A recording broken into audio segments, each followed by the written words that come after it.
Hello everyone, मैं हूँ दीपिका। आज हम पढ़ेंगे सपनों के से दिन। इसके लेखक हैं गुरदयाल सिंह। तो बच्चों, सबसे पहले इस पाठ के बारे में थोड़ा सा बात कर लेते हैं। प्रस्तुत पाठ पंजाबी लेखक गुरदयाल सिंह की आत्मकथा का एक छोटा सा अंश है। इसमें लेखक ने अपने बचपन के उन मज़ेदार दिनों की बात करी है जब वो स्कूल में अपने साथियों के साथ बहुत मस्ती किया करते थे और अपने टीचर्स से कितना डरते थे, ये भी उन्होंने बता रखा है। जब खेलते खेलते चोट लगती थी, हाथ पैर छिल जाते थे और इसी हालत में जब वो घर आते थे तो उनके माता पिता और उनकी बहनें वगैरह उन्हें बहुत डांटती थी, उनकी पिटाई करती थी। लेकिन कुछ ही देर के बाद वो फिर से खेलने चले जाते थे। उस समय उनको पढ़ना लिखना बिल्कुल अच्छा नहीं लगता था। स्कूल का वातावरण बहुत ही नीरस और भय उत्पन्न करने वाला यानी डरावना लगता था। इस तरह की और भी कई सारी बातें उन्होंने इस पाठ में बता रखी हैं। तो आइए शुरू करते हैं। मेरे साथ खेलने वाले सभी बच्चों का हाल एक सा होता। नंगे पांव, फटी मैली सी कच्छी और टूटे बटनों वाले कई जगह से फटे कुर्ते और बिखरे बाल। तो लेखक कह रहे हैं कि बचपन में उनके साथ खेलने वाले उनकी उम्र के जो भी बच्चे थे उनका हाल एक सा होता। हम सब एक से होते। कैसे? नंगे पांव, यानी कि कई सारे बच्चों के पास तो जूते या चप्पल कुछ भी नहीं होते थे, फिर भी वो बिना कुछ पहने ही खेलते रहते थे। फटी मैली सी कच्छी और टूटे बटनों वाले कई जगह से फटे कुर्ते। वो कह रहे हैं उनके कुर्ते कई जगह से फटे हुए और कईयों के तो बटन ही टूटे हुए होते थे और उनकी कच्छी यानी कि शॉर्ट्स भी फटी हुई और मैली होती थी और हमारे बाल भी बिखरे हुए होते थे। हम सभी लोग लगभग ऐसे ही होते थे। जब लकड़ी के ढेर पर चढ़कर खेलते, नीचे को भागते तो गिरकर कई तो जाने कहाँ कहाँ चोट खा लेते और पहले ही फटे पुराने कुर्ते तार तार हो जाते। तो वो कह रहे हैं कि जब हम खेलते खेलते लकड़ी के ढेर के ऊपर चढ़ते और खेलते हुए नीचे की ओर भागते तो गिर जाते और गिरने की वजह से उन्हें चोट तो लगती ही, और जो उनके फटे पुराने जो उन्होंने कपड़े पहने हैं वो पहले से ही फटे पुराने हैं, वो कुर्ते तार तार हो जाते। तो बच्चों, तार तार हो जाना का मतलब होता है पूरी तरह से कट फट जाना। वो पहले से ही फटे हुए हैं और वो गिरने की वजह से, चोट लगने की वजह से और ज़्यादा फट जाया करते थे।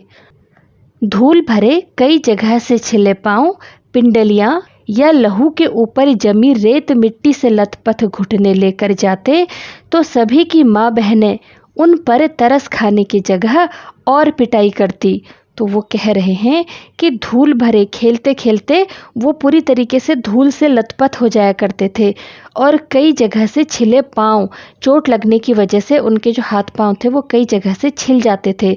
और पिंडलियाँ, तो बच्चों पिंडलियाँ जो होती हैं वो घुटने के थोड़ी नीचे, जो हमारे पाँव के घुटने हैं ना, उसके थोड़ी नीचे पीछे की तरफ जो मांस वाला भाग होता है ना, उसे पिंडलियाँ कहते हैं। तो पिंडलियों में भी चोट लग जाती थी और खून वगैरह निकल जाता था और उसके ऊपर रेत और मिट्टी से लथपथ हो जाते थे। लथपथ मतलब पूरी तरीके से जो सना हुआ होता है, मतलब उनके ऊपर बहुत ज़्यादा मिट्टी और रेत वगैरह लग जाती थी। और ऐसे घुटने लेकर, ऐसी चोट वगैरह वाले अपने हाथ पांव लेकर के जब वो घर जाते तो सभी की, लगभग सभी लोगों की माँ और बहनें वगैरह उन पर तरस खाने के बजाय, तरस खाना मतलब दया दिखाना, उनको दया दिखाने के बजाय कि हाय हाय तुम्हें लग गई क्या, ऐसा करने के बजाय वो उनकी खूब पिटाई करती थी। कईयों के बाप बड़े गुस्सैल थे। पीटने लगते तो यह ध्यान भी ना रखते कि छोटे बच्चे के नाक मुंह से लहू बहने लगा है या उनके कहाँ चोट लगी है। और उनमें से कई सारे बच्चों के पिताजी तो इतने गुस्सैल थे, इतने गुस्से वाले थे कि अगर पीटने लगते तो ये भी ध्यान नहीं रखते कि छोटे बच्चे के नाक मुंह से लहू बहने लगा है। यानी कि वो उनकी इतनी पिटाई करते कि वो ये भी ध्यान नहीं देते कि कहाँ चोट लग रही है, कहीं ऐसा तो नहीं कि मेरे हाथ से इनको ज़्यादा जोर से लग रही है। बल्कि वो इतना मार खाते थे, कभी कभी बच्चों के नाक से और मुंह से खून निकलने लगता था। वो इस बात का भी ध्यान नहीं देते थे कि इनको कहाँ चोट लग रही है, बस उनकी खूब पिटाई होती थी। परंतु इतनी बुरी पिटाई होने पर भी दूसरे दिन फिर खेलने चले आते। यह बात तब ठीक से समझ में आई जब स्कूल अध्यापक बनने के लिए एक ट्रेनिंग करने गया और वहाँ बाल मनोविज्ञान का विषय पढ़ा। ऐसी बातों के बारे में तभी जान पाया कि बच्चों को खेलना क्यों इतना अच्छा लगता है, कि बुरी तरह पिटाई होने पर भी फिर खेलने चले आते हैं। तो लेखक कह रहे हैं कि इतनी बुरी तरीके से पिटाई होने के बाद भी, इतना पिट जाने के बाद भी हम डरते नहीं थे। हम दूसरे दिन फिर खेलने के लिए चले आते थे और फिर से जब चोट वगैरह लगती थी घर जा कर के फिर मार खाते थे और अगले दिन फिर खेलने के लिए चले आते थे। तो वो कह रहे हैं कि जब हम बच्चे थे तब इन बातों को ठीक से नहीं समझ पाए थे, लेकिन जब वो अध्यापक यानी जब वो टीचर बने उस दौरान उन्हें एक ट्रेनिंग मतलब प्रशिक्षण, ट्रेनिंग के लिए जब वो गए थे तब उन्होंने वहाँ पर बाल मनोविज्ञान पढ़ा। बाल मनोविज्ञान एक सब्जेक्ट है और उसमें बच्चों के विकास के विभिन्न पहलुओं जैसे कि उनकी भाषा, उनकी सोच, वो किस तरह से सोचते हैं, उनकी फीलिंग्स, उनके बिहेवियर आदि का अध्ययन किया जाता है। तो वो कह रहे हैं कि जब उन्होंने ये सब पढ़ा तब उनको ये बातें समझ में आई कि बच्चे क्यों इतना खेलते हैं, बचपन में उनको सिर्फ खेलना ही क्यों इतना अच्छा लगता है कि बुरी तरह पिटाई होने के बाद भी वो फिर से खेलने चले आते हैं। मेरे साथ खेलने वाले अधिकतर साथी हमारे जैसे ही परिवारों के हुआ करते। सारे मोहल्ले में बहुत परिवार तो हमारी तरह आसपास के गांव से ही आकर बसे थे। तो लेखक कह रहे हैं कि उनके साथ जो खेलते थे वो अधिकतर एक से परिवार के हुआ करते थे। उनके परिवार की हालत बहुत ज़्यादा अच्छी नहीं थी, वो बहुत अमीर नहीं थे, वो गरीबी में ही पले हुए थे। और सारे मोहल्ले में जो बहुत सारे परिवार थे वो हमारी तरह ही, लेखक की तरह ही आसपास के गांव से आकर के बसे थे। 2-3 घर साथ की उजड़ी सी गली में रहने वाले लोगों के थे। तो वो कह रहे हैं कि उसमें से भी जो 2-3 घर थे वो साथ की एक उजड़ी सी गली थी। उजड़ी सी मतलब जो ठीक से बसी ही ना हो, ऐसी गली से आए हुए थे वो, वहाँ के रहने वाले लोग थे। 2-4 घर ऐसे लोगों के भी थे। हमारी सभी की आदतें भी कुछ मिलती जुलती थी। तो वो कह रहे हैं कि हम सभी की जो आदतें थी वो भी लगभग एक सी थी। उनमें से अधिक तो स्कूल जाते ही न थे, जो कभी गए भी पढ़ाई में रुचि न होने के कारण किसी दिन बस्ता तालाब में फेंकाए और फिर स्कूल गए ही नहीं, ना ही माँ बाप ने ज़बरदस्ती भेजा। तो उनमें से जो साथ में वो बच्चे खेलते थे उनमें से कई सारे बच्चे ऐसे थे जो स्कूल जाते ही नहीं थे, और अगर कभी गए भी तो पढ़ाई में उनकी रुचि थी नहीं, पढ़ाई में उनकी कोई दिलचस्पी नहीं थी, उनको पढ़ना अच्छा लगता ही नहीं था। और इसी वजह से उन्होंने एक दिन क्या किया, अपना जो बस्ता मतलब जो स्कूल बैग है वो तालाब में फेंक दिया। जो उनके रास्ते में तालाब होगा उसमें वो फेंक दिया और फिर वो कभी भी स्कूल नहीं गए और ना ही उनके माता पिता ने ज़बरदस्ती भेजा। उनके माता पिता ने भी कोई इंटरेस्ट उसमें नहीं दिखाया। ठीक है, उस टाइम पे पढ़ाई का इतना महत्व था ही नहीं। यहाँ तक कि परचूनिये आड़तिये भी अपने बच्चों को स्कूल भेजना जरूरी ना समझते। तो वो कह रहे हैं कि यहाँ तक कि परचूनिये मतलब ग्रॉसरी की दुकान वाले, यानी जो राशन की दुकान वाले होते हैं वो, और आड़तिये बोलते हैं जो किसानों की फसलों को खरीदते और बेचते हैं, वो लोग भी अपने बच्चों को स्कूल भेजना जरूरी नहीं समझते थे। कभी किसी स्कूल अध्यापक से बात होती तो कहते, मास्टर जी हमने इसे क्या तहसीलदार लगवाना है। तो अगर किसी अभिभावक की, किसी माता पिता की स्कूल के अध्यापक से बात होती, कहीं रास्ते पे उनको मिल जाते और उनसे टीचर कहते कि भाई तुम अपने बच्चे को स्कूल क्यों नहीं भेजते हो, तो वो कहते कि मास्टर जी हमें क्या इसे तहसीलदार लगवाना है। तहसीलदार जो है वो एक सरकारी अधिकारी होता है। तो वो कहते हैं कि क्या हमने इसको कोई सरकारी नौकरी दिलानी है तो क्या ही फ़र्क पड़ता है, हमें स्कूल भेजने की इतनी ज़्यादा ज़रूरत नहीं है। थोड़ा बड़ा हो जाए तो पंडित घनश्याम दास के लंडे पढ़वाकर दुकान पर बहिया लिखने लगा देंगे। और साथ में ये भी कहते कि जब उनका बच्चा थोड़ा बड़ा हो जाएगा तो पंडित घनश्याम दास उनके यहाँ लंडे पढ़वाकर, लंडे का मतलब होता है हिसाब किताब लिखने की एक प्राचीन यानी कि एक पुरानी पंजाबी लिपि होती है, उसे पढ़वाकर दुकान पर बहिया लिखवाने लगा देंगे। बहिया का मतलब होता है खाता, जिसमें दुकान का हिसाब किताब लिखते हैं, वो रजिस्टर की तरह ही होता है। पंडित 6-8 महीने में लंडे और मुनीमी का सभी काम सिखा देगा।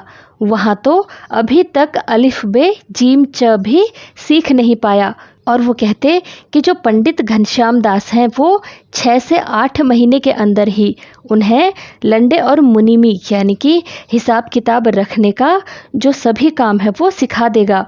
और वहाँ तो यानी कि जो वो स्कूल में जा रहे थे बच्चे, वहाँ तो वो अभी तक अलिफ बे जीम च भी नहीं सीख पाए हैं। तो बच्चों, अलिफ बे जीम च ये क्या है? देखो, जैसे हमारी हिंदी वर्णमाला में स्वर और व्यंजन होते हैं, यानी कि अ आ और क ख होते हैं, ये हमारी हिंदी वर्णमाला में होते हैं। ऐसे ही अरबी वर्णमाला, जो अरबी की वर्णमाला होती है, उसके पहले जो 4 अक्षर हैं वो अलिफ बे जीम और च हैं। तो वो कह रहे हैं कि स्कूल में तो बच्चा अभी तक इतना भी नहीं सीख पाया है, तो हमें क्या ही करना है इसको सालों साल स्कूल भेज के, जब यही काम हमारा 6 से 8 महीने में हो जाएगा। हमारे आधे से अधिक साथी राजस्थान या हरियाणा से आकर मंडी में व्यापार या दुकानदारी करने आए परिवारों से थे। तो लेखक बता रहे हैं कि उनकी उम्र के जो बच्चे थे, उनके जो आधे से अधिक साथी थे, वो या तो राजस्थान से आए हुए थे या फिर हरियाणा से आकर यहाँ मंडी में व्यापार और दुकानदारी करने के लिए आए हुए परिवारों में से थे। जब बहुत छोटे थे तो उनकी बोली कम समझ पाते, उनके कुछ शब्द सुनकर हमें हंसी आने लगती, परंतु खेलते तो सभी एक दूसरे की बात खूब अच्छी तरह समझ लेते। साथ में वो कह रहे हैं कि जब हम बहुत छोटे थे तब उनकी बोली कम समझ में आती थी। तो बच्चों, भाषा में या फिर बोली में थोड़ा बहुत अंतर तो होता ही है, और कई बार तो शब्द समझ में आते ही नहीं हैं। तो वही वो बता रहे हैं कि उनके जो कुछ शब्द थे उनको सुनकर हमें बहुत हंसी आने लगती थी, लेकिन जब हम साथ में खेलते थे तो सभी लोग एक दूसरे की बातें बहुत अच्छी तरह से समझ जाते थे, क्योंकि खेलने के लिए कोई बोली या फिर कोई भाषा की ज़रूरत होती ही नहीं है। पता भी नहीं चला कि लोकोक्ति अनुसार यह खेड़ंदे दिन 4 कैसे कब बीत गए। हम में से कोई भी ऐसा न था जो स्कूल के कमरे में बैठकर पढ़ने को कैंद न समझता हो। कुछ अपने माँ बाप के साथ जैसा भी था काम कराने लगे। तो लेखक कह रहे हैं कि बचपन के दिनों का पता भी नहीं चला, बचपन के दिन कैसे बीत गए वो पता भी नहीं चला। और एक लोकोक्ति के अनुसार, लोकोक्ति मतलब लोक में या फिर लोगों के द्वारा जो कही गई बात होती है, वो जैसे मुहावरे होते हैं वैसे लोकोक्तियाँ भी होती हैं। तो एक लोकोक्ति है, यह खेड़न दे दिन 4। यह खेड़न का मतलब होता है खेलने के, और इस लोकोक्ति का मतलब है कि खेलने के 4 ही दिन होते हैं, और वो 4 दिन भी कैसे और कब बीत गए वो पता ही नहीं चला। और हम में से कोई भी बच्चा ऐसा नहीं था जो स्कूल के कमरे में बैठना एक कैंद समझता हो। कैंद का मतलब होता है सजा। स्कूल में बैठकर पढ़ना उसे सजा लगता था। स्कूल जाना तो दूर की बात, किसी को पढ़ना अच्छा लगता ही नहीं था।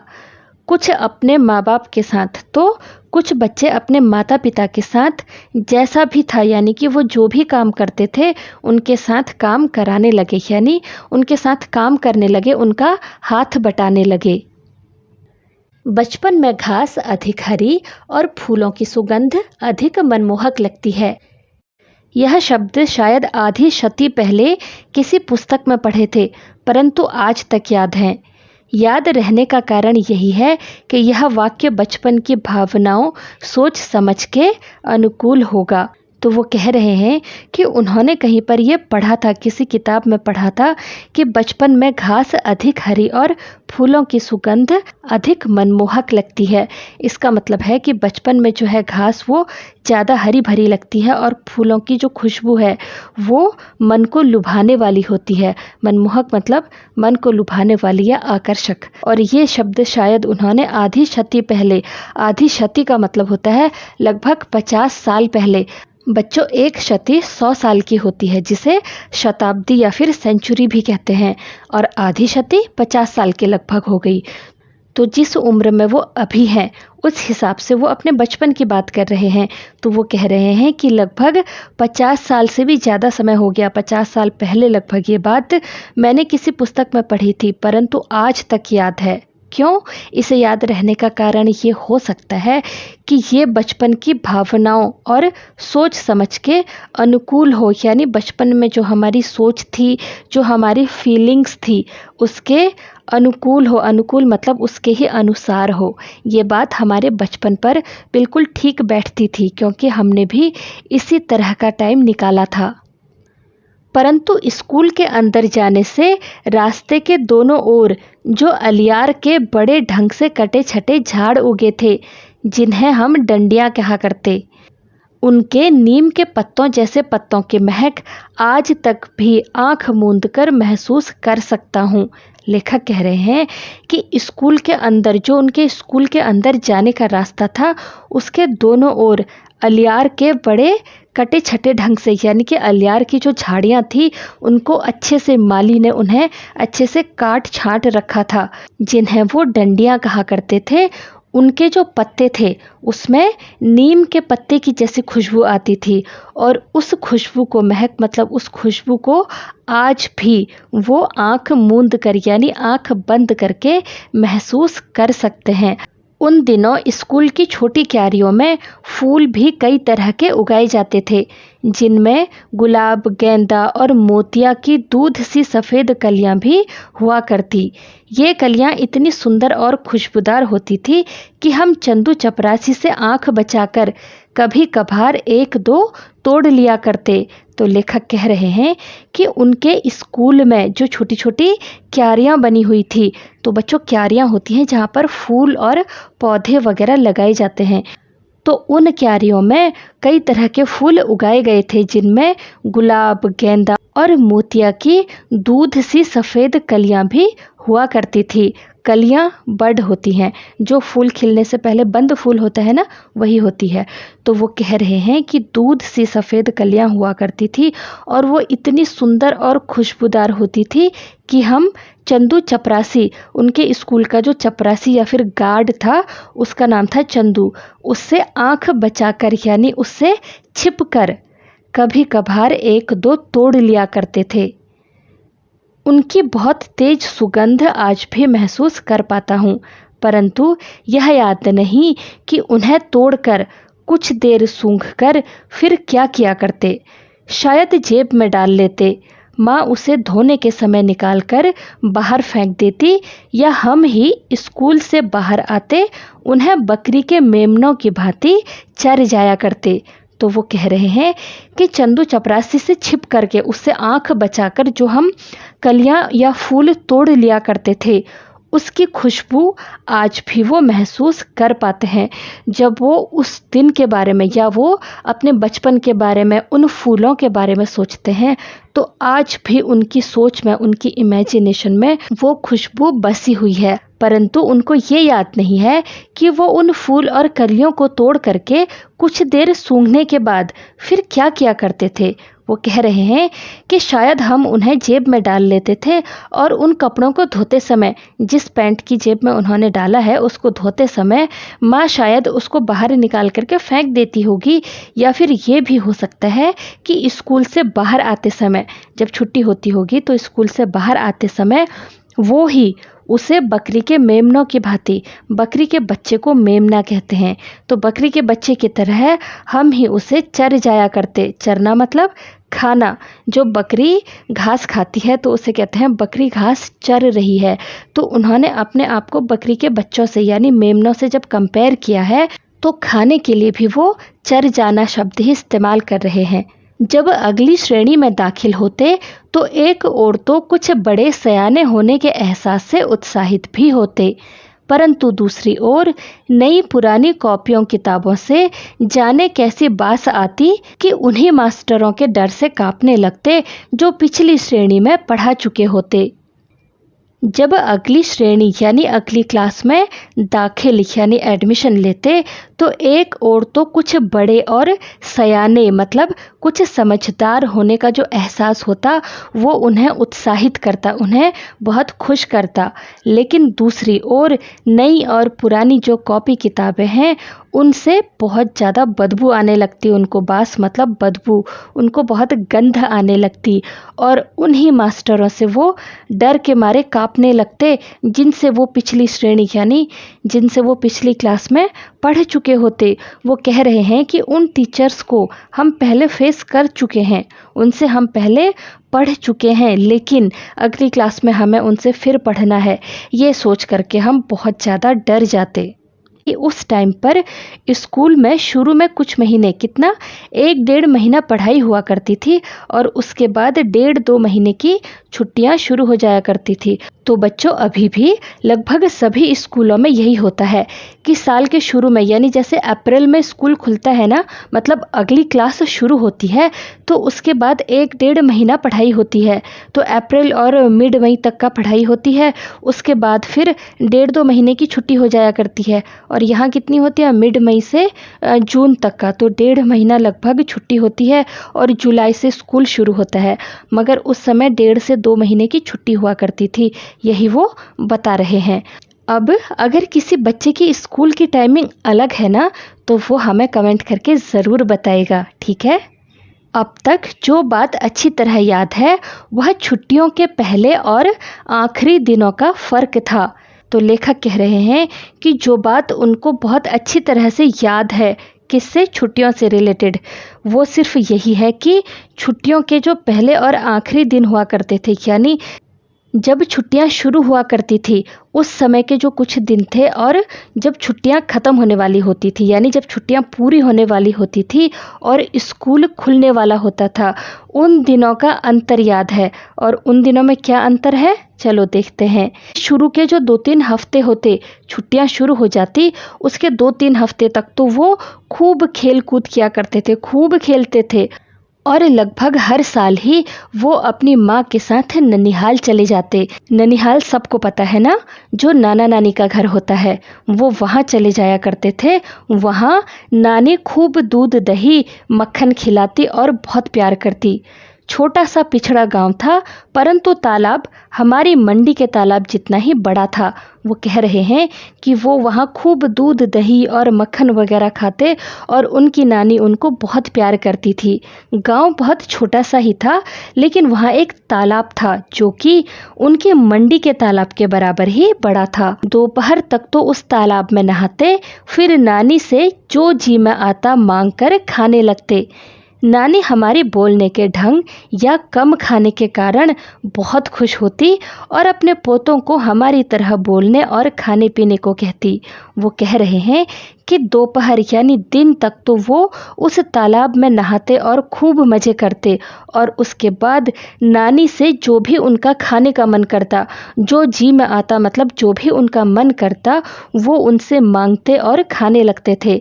नानी उनके बोलने के ढंग से और कम खाने के कारण, जो कुछ भी कारण रहा होगा उस वजह से बहुत खुश हुआ करती थी और साथ में अपने पोतों से भी कहती कि भाई इन्हीं की तरह बोला करो और इन्हीं की तरह खाने पीने का ढंग क्यों नहीं सीखते हो, ऐसा वो कहा करती थी। जिस साल ननिहाल न जा पाते उस साल भी अपने घर से थोड़ी बाहर तालाब पर चले जाते, कपड़े उतार पानी में कूद जाते और कुछ समय बाद भागते हुए एक रेतीले टीले पर जाकर रेत के ऊपर लेटने लगते। तो वो कह रहे हैं कि जिस कारण ननिहाल ना जा पाते, अगर किसी साल वो अपने ननिहाल ना जा पाते तो उस साल भी वो घर पर ही, जो उनके घर के पास एक तालाब है ना, उसमें खूब मज़े करते, खूब खेलते और खूब मस्ती करते। और तालाब में जब वो खेलते तो अपने कपड़े उतारते, वो अपने कपड़ों को उतार कर कूद जाते, किसमें, तालाब में कूद जाया करते थे। और कुछ देर के बाद वो तालाब से भागते हुए आते और एक रेतीले टीले पर, रेतीला टीला का मतलब होता है रेत का ढेर, उसके ऊपर चढ़ जाते और उस पर लेट जाते। और गीले शरीर, और अपने गीले शरीर से वो क्या क्या करते, चलो आगे पढ़ते हैं। गीले शरीर को गर्म रेत से खूब लथपथ कर उसी तरह भागते, किसी ऊंची जगह से तालाब पर छलांग लगा देते। तो लेखक बता रहे थे कि वो तालाब से भाग करके आते और रेतीले टीले के ऊपर जाकर के लेट जाया करते थे, और उसके बाद गीले शरीर को गर्म रेत से खूब लथपथ करते थे, उसमें खूब रेत लगाते थे और फिर उसी तरह भागते। किस तरह, पूरे शरीर में रेत भर के, पूरे शरीर में रेत चिपका करके वो उसी तरीके से भागते थे। और किसी ऊंची जगह पर, जो थोड़ा सा ऊंची जगह होगी, थोड़ा सा ऊंची मतलब बहुत ऊंची नहीं, थोड़ा ऊंची जगह से वो तालाब में फिर से कूद मारते थे। रेत को गंदले पानी से साफ कर फिर टीले की ओर भाग जाते, और उसी तरह से वो अपने शरीर के रेत को गंदले पानी मतलब गंदे पानी, जो तालाब का पानी होगा वो थोड़ा मटमैला पानी होगा, या फिर बच्चों के खेलने की वजह से वो मटमैला सा हो गया होगा, तो उसी पानी से वो अपने शरीर को साफ करते और दोबारा से उसी टीले के ऊपर, उसी रेत के ढेर के ऊपर वो भाग करके आ जाते थे। याद नहीं कि ऐसा 5-10 बार करते या 15-20 बार। वो कह रहे हैं कि इस तरह से हम भाग के रेत के टीले तक आते, पूरे शरीर में रेत लगाते और फिर तालाब में कूद जाते, फिर से रेत के ढेर पर आते, पूरे शरीर में रेत लगाते और फिर दोबारा से तालाब में कूद जाते। ऐसा मुझे याद नहीं कि हम 5 से 10 बार किया करते थे या फिर 15-20 बार किया करते थे। वो सिर्फ ये बताना चाह रहे हैं कि वो घंटों इसी तरह से खेलते रहते थे। कई बार तालाब में कूदकर ऐसे हाथ पांव हिलाने लगते जैसे बहुत अच्छे तैराक हों, परंतु 1-2 को छोड़ मेरे किसी साथी को तैरना नहीं आता था। कुछ तो हाथ पांव हिलाते हुए गहरे पानी में चले जाते थे, तो दूसरे उन्हें बाहर आने के लिए किसी भैंस के सींग या दुम पकड़कर बाहर आने की सलाह देते, उन्हें ढांढस बंधाते। तो लेखक कह रहे हैं कि बहुत बार तो हम ऐसा भी करते कि तालाब में कूदते और इस तरह से अपने हाथ पैरों को चलाने लगते थे जैसे कि हम बहुत अच्छे तैराक हों। इस तरह से हम खेलते रहते थे, परंतु 1-2 को छोड़कर मेरे किसी भी साथी को तैरना नहीं आता था। और लेकिन कुछ तो अपने पांव हिलाते हुए, कुछ तो तैराकी का अभिनय करते हुए गहरे पानी में चले जाते थे। इसका मतलब है कि जहाँ पर तालाब गहरा होता था और पानी ज़्यादा होता था, वो उस जगह पर भी चले जाते थे। कुछ बच्चे वहाँ तक पहुँच जाते थे और डूबने लगते थे, और ऐसी स्थिति में उन्हें बाहर आने के लिए भैंस की सींग, तो बच्चों वहाँ पर कोई उनके पालतू जानवर भी होंगे, तो जो बाकी बच्चे थे वो सलाह देते थे कि भैंस की सींग पकड़ ले या फिर उसकी दुम मतलब पूंछ, भैंस की सींग को या फिर उसकी पूंछ को पकड़कर बाहर आ जा। वो इस तरीके से बाकी बच्चे उस डूबते हुए बच्चे को सलाह दिया करते और उसे ढांढस बंधाते। ढांढस बंधाना का मतलब होता है धीरज दिलाना या फिर हौसला बढ़ाना। तो वो उसे हौसला देते थे कि अरे कोई बात नहीं, कुछ नहीं होगा, तू भैंस की सींग पकड़ ले या फिर उसकी पूंछ पकड़ ले। इस तरीके से उनको एक दूसरे को ढांढस बंधाते थे। कूदते समय, यानी जब लेखक और उनके साथी तालाब में छलांग लगाते होंगे, तालाब में कूदते होंगे, उस समय उनके मुंह में गंदा पानी भर जाता होगा और वो बुरी तरह से खांसने लगते थे। कई बार तो ऐसा भी लगता था कि सांस रुकने लगी है, पानी उनके मुंह नाक दोनों में भर जाता होगा। परंतु हाय हाय करते, हाय हाय करना मतलब रोते चिल्लाते, एक दूसरे से हेल्प मांगते मांगते किसी न किसी तरह वो तालाब के किनारे पहुंच ही जाया करते थे। तो लेखक कह रहे हैं कि फिर जैसे जैसे उनकी छुट्टियों के दिन खत्म होते जाते, वो दिन गिनने लगते, और प्रत्येक दिन, जैसे जैसे दिन आगे बढ़ते जा रहे हैं, हर एक दिन उनका जो डर था वो बढ़ता चला जाता। क्यों? क्योंकि उनको बहुत सारा होमवर्क मिला हुआ था और वो उन्होंने अभी तक शुरू नहीं किया है, इसलिए वो डरने लगते और खेल कूद और तालाब में नहाना भी भूलने लगता। तो वो कह रहे हैं कि इस वजह से अब वो खेलना कूदना और तालाब में नहाना ये सब कुछ भूल जाते। मास्टरों ने जो छुट्टियों में करने के लिए काम दिया होता उसका हिसाब लगाने लगते। तो वो कह रहे हैं कि मास्टरों यानी टीचर्स ने, हर सब्जेक्ट के टीचर ने जो छुट्टियों में करने के लिए काम दिया होता, जो गृह कार्य, जो होमवर्क दिया होता, उसका हिसाब किताब लगाना शुरू कर देते। जैसे हिसाब के मास्टर जी 200 से कम सवाल कभी ना बताते। मन में हिसाब लगाते कि यदि 10 सवाल रोज़ निकालें तो 20 दिन में पूरे हो जाएंगे। जब ऐसा सोचना शुरू करते तो छुट्टियों का 1 महीना बाकी हुआ करता।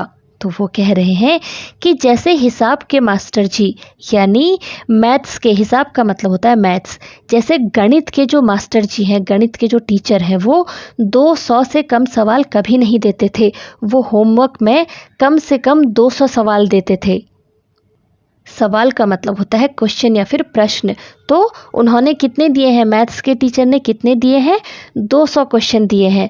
और लेखक और उनके जो साथी हैं वो अपने मन ही मन में हिसाब लगाने लगते कि अगर 10 सवाल वो रोज़ निकालें, इसका मतलब है कि अगर वो हर रोज़ 10 क्वेश्चन कर लें, निकालें मतलब सॉल्व कर लें, 10 क्वेश्चन वो हर रोज़ करते जाएं तो 20 दिन में उनका काम पूरा हो जाएगा। इस तरह से वो मन ही मन में सोचते थे। लेकिन जब वो सोचना शुरू करते थे तो तब छुट्टियों का 1 महीना बाकी हुआ करता था। जब वो ये सब कुछ सोच रहे हैं तो ठीक है, अभी इतना टाइम है, तो अगर हम 10 क्वेश्चन रोज करेंगे तो हमारा 20 दिन में काम पूरा हो जाएगा। मगर तब तक उनके पास टाइम है कि मन में हमने हिसाब तो लगा लिया, लेकिन एक एक दिन बीतता जाता, उन्होंने काम करना अभी शुरू नहीं किया है, उनके दिन बीतते जा रहे हैं और इसी गिनती में, इसी हिसाब लगाने में ही उनके 10 दिन और बीत जाते, खेल कूद में बीत जाया करते और स्कूल की पिटाई का डर और बढ़ने लगता। तो वो कह रहे हैं कि स्कूल की जो पिटाई का डर था, क्यों? क्योंकि काम पूरा नहीं हुआ है तो स्कूल में जाके उन्होंने अपने टीचर से मार ही खानी है। तो बच्चों, अब स्कूल में पिटाई बंद हो गई है, अब मारना अलाउ नहीं करते हैं। लेकिन पुराने समय में खूब पिटाई होती थी, बहुत ज़्यादा पिटाई होती थी। परंतु डर भुलाने के लिए सोचते कि 10 की क्या बात, सवाल तो 15 भी आसानी से रोज़ निकाले जा सकते हैं। जब ऐसा हिसाब लगाने लगते तो छुट्टियां कम होते होते जैसे भागने लगती, दिन बहुत छोटे लगने लगते। तो लेखक कह रहे हैं कि हम मन ही मन बहुत डर जाया करते थे और अपने डर को भगाने के लिए, अपने डर को भुलाने के लिए हम मन ही मन ये सोचते कि 10 की क्या बात है भाई, 10 तो क्या, हम तो एक दिन में 15 सवाल भी, 15 क्वेश्चन भी आसानी से सॉल्व कर लेंगे, चिंता की कोई बात नहीं है, बस खेलो कूदो मज़े करो। ऐसा वो मन ही मन सोचते रहते। और जब ऐसा हिसाब लगाते, जब ये कैलकुलेशन उनके मन में चल रही होती तो छुट्टियां कम होते होते जैसे भागने लगती। तो बच्चों, लास्ट में जब बहुत कम दिन बचे होते हैं तो ऐसा ही लगता है कि यार ये दिन भी हमको छोटा पड़ रहा है, ये दिन इतना छोटा क्यों हो गया है। तो वही वो बता रहे हैं कि ऐसा लगता जैसे छुट्टियां भागने लगती और दिन बहुत छोटे लगने लगते। ऐसा महसूस होता जैसे सूरज भागकर दोपहरी में ही छिप जाता हो। जैसे जैसे दिन छोटे होने लगते, स्कूल का भय बढ़ने लगता और वो ऐसा महसूस करते जैसे कि सूरज भागकर दोपहरी मतलब दिन में ही छिप जाता हो। बस वो यही कहना चाह रहे हैं कि समय बहुत जल्दी जल्दी बीतने लगता। जैसे जैसे दिन छोटे होने लगते तो स्कूल का भय बढ़ने लगता। इसका मतलब है कि जैसे जैसे उनकी छुट्टियां ख़त्म होती जाती, अब वो दिन भर बैठकर काम कर रहे हैं और उनको दिन भी छोटा लग रहा है। तो जैसे जैसे दिन छोटे होते जाते हैं और स्कूल खुलने के दिन नज़दीक आते जाते हैं तो उनका भय यानी कि उनका जो डर है वो और ज़्यादा बढ़ने लगता है। हमारे कितने ही सहपाठी ऐसे भी होते जो छुट्टियों का काम करने के बजाय मास्टरों की पिटाई अधिक सस्ता सौदा समझते। हम जो पिटाई से बहुत डरा करते, उन बहादुरों की भांति ही सोचने लगते। ऐसे समय हमारा सबसे बड़ा नेता ओमा हुआ करता। तो लेखक बता रहे हैं कि हमारे कितने ही सहपाठी, सहपाठी का मतलब होता है क्लास में पढ़ने वाले बच्चे।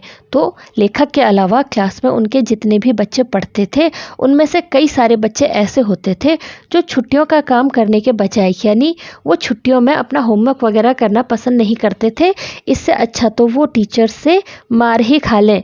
मास्टरों की पिटाई उनको सस्ता सौदा लगती थी। सस्ता सौदा का मतलब होता है आसान उपाय। उनको लगता था कौन इतनी मेहनत करे, कौन अपनी छुट्टियां बर्बाद करे, इससे अच्छा तो थोड़ा मार खा लेंगे। ऐसे भी उनकी क्लास में बच्चे थे। और लेखक कह रहे हैं हम जो पिटाई से बहुत डरा करते थे, कुछ बच्चे जो पिटाई से बहुत डरते थे, वो उन बहादुरों की भांति ही सोचने लगते थे। बहादुरों का मतलब सबको पता है ना, जो डरा हुआ होने के बाद भी साहसिक काम करने की हिम्मत रखते हैं, उन्हें बोलते हैं बहादुर। तो वो भी उन बहादुरों की तरह ही सोचने लगते थे। और ऐसे समय में उनका जो सबसे बड़ा नेता हुआ करता था, उसका नाम क्या है? ओमा। ओमा उनका सबसे बड़ा नेता हुआ करता था। हम सभी उसके बारे में सोचते कि हमारे में उस जैसा कौन था। कभी भी उस जैसा दूसरा लड़का नहीं ढूंढ पाते थे।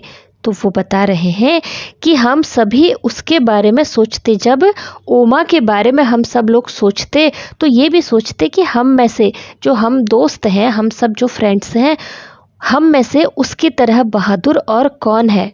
लेकिन कभी भी उस जैसा दूसरा लड़का नहीं ढूंढ पाते थे। पूरी क्लास में क्या, उनकी पहचान में सिर्फ वो ही एक ऐसा लड़का था। उसकी बातें, गालियाँ, मारपीट का ढंग तो अलग था ही, उसकी शक्ल सूरत भी सबसे अलग थी। तो लेखक कह रहे हैं कि उसकी बातें, जिस तरह से वो बातें किया करता था, जिस तरह से वो गालियाँ दिया करता था, मारपीट किया करता था, उसका जो ढंग था वो सबसे अलग था। ये सब तो था ही, उसके अलावा उसकी जो शक्ल सूरत थी वो भी सबसे अलग थी। वो दिखने में भी सबसे अलग था। हांडी जितना बड़ा सिर, उसके ठिगने 4 बालिश्त के शरीर पर, ऐसा लगता जैसे बिल्ली के बच्चे के माथे पर तरबूज रखा हो। तो लेखक अब उसके बारे में बता रहे हैं कि हांडी जितना बड़ा सिर। तो बच्चों, हांडी किसे बोलते हैं? हांडी का मतलब होता है मटका।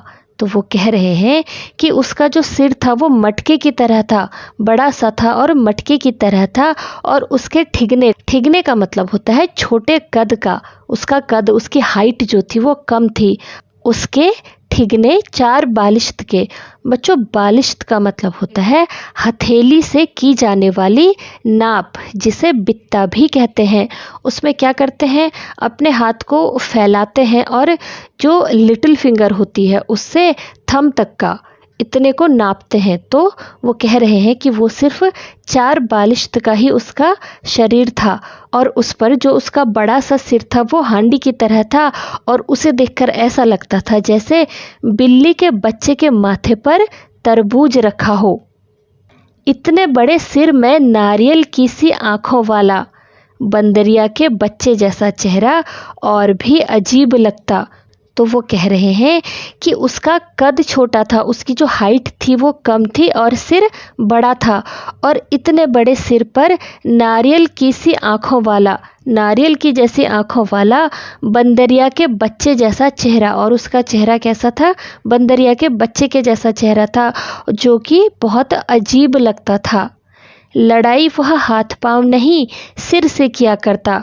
जब सांड की भांति फुंकारता, सिर झुकाकर किसी के पेट या छाती में मार देता, तो उससे 2 गुने तिगुने शरीर वाले लड़के भी पीड़ा से चिल्लाने लगते। तो लेखक बता रहे हैं कि वो जब लड़ाई करता था तो वो हाथ पांव से नहीं लड़ता था, वो सिर से लड़ाई किया करता था। और जब सांड की भांति फुंकारता, फुंकारने का मतलब होता है गरजना, जब वो सांड की भांति फुंकारता था और सिर झुकाकर किसी के पेट पर या छाती पर मार देता था, तो ऐसे में उसके दुगुने तिगुने शरीर वाले, यानी कि उससे हाइट में बड़े लोग, उससे बड़े बच्चे भी उसके सिर की मार से, उसने जो सिर से टक्कर मारी थी उसकी मार से पीड़ा से चिल्लाने लगते। पीड़ा का मतलब होता है दर्द, वो दर्द से चिल्लाने लगते थे। हमें डर लगता कि किसी की छाती की पसली ही ना तोड़ डाले। उसके सिर की टक्कर का नाम हमने रेल बम्बा रखा हुआ था। रेल के कोयले से चलने वाले इंजन की भांति बड़ा और भयंकर ही तो था। तो लेखक कह रहे हैं उसकी लड़ाई को, उसके लड़ने के ढंग को देख करके हमें डर लगने लगता था कि किसी की जो छाती की पसलियां हैं कहीं उसे ही ना तोड़ दें। उसके सिर की जो टक्कर थी, वो सिर से जो टक्कर मारता था, उसका नाम लेखक ने और उनके साथियों ने रेल बम्बा रखा हुआ था। वो कह रहे हैं कि रेल के, कौन सी रेल, जो कोयले से चलने वाली होती है, उस रेल के इंजन की भांति, उसके इंजन की तरह बड़ा और भयंकर ही तो था क्या उसका सिर। लेखक का स्कूल बहुत छोटा था, केवल छोटे छोटे 9 कमरे थे, सिर्फ 9 ही कमरे थे, जो कि अंग्रेजी के अक्षर एच की तरह थे। दाईं ओर जो पहला कमरा था वो हेडमास्टर श्री मदन मोहन शर्मा जी का था, जिसके दरवाजे के आगे हमेशा चिक लटकी रहती। तो बच्चों, चिक जो होता है वो एक तरह का कर्टन होता है, एक पर्दे की तरह होता है। इधर देखिए, ये है चिक, इसे दरवाजे पर लटकाया जाता है तो ये पर्दे का काम करता है। स्कूल की प्रेयर, प्रार्थना के समय वह बाहर आते और सीधी कतारों में कद के अनुसार खड़े लड़कों को देख उनका गोरा चेहरा खिल उठता। तो लेखक बता रहे हैं कि जब प्रेयर होती, सुबह को जब प्रेयर या फिर प्रार्थना होती, तो उस समय वो बाहर आया करते थे और सीधी कतार में, कतार का मतलब होता है लाइन या फिर पंक्ति, तो सीधी लाइन बना करके अपने कद के अनुसार, यानी हाइट के अनुसार, छोटे छोटे बच्चे आगे और बड़े बड़े बच्चे पीछे। आपके स्कूल में भी ऐसे ही लाइन बनाते हैं ना, वैसे ही जब लड़के खड़े रहते तो उन्हें देख करके उनका जो गोरा चेहरा था वो खिल उठता था, यानी वो उन्हें देखकर खुश होते थे। सारे अध्यापक लड़कों की तरह ही कतार बांधकर उनके पीछे खड़े रहते थे। केवल मास्टर प्रीतम चंद पीटी लड़कों की कतारों के पीछे खड़े खड़े यह देखते थे कि कौन सा लड़का कतार में ठीक नहीं खड़ा। तो लेखक बता रहे हैं कि सारे अध्यापक, स्कूल में जितने भी टीचर थे, वो लड़कों की तरह ही, जो स्कूल के छात्र हैं उनकी तरह ही कतार बनाकर उनके पीछे खड़े होते थे। तो सबसे आगे हेडमास्टर जी खड़े होते थे और जो बाकी के टीचर हैं वो उनके पीछे लाइन लगा करके खड़े होते थे।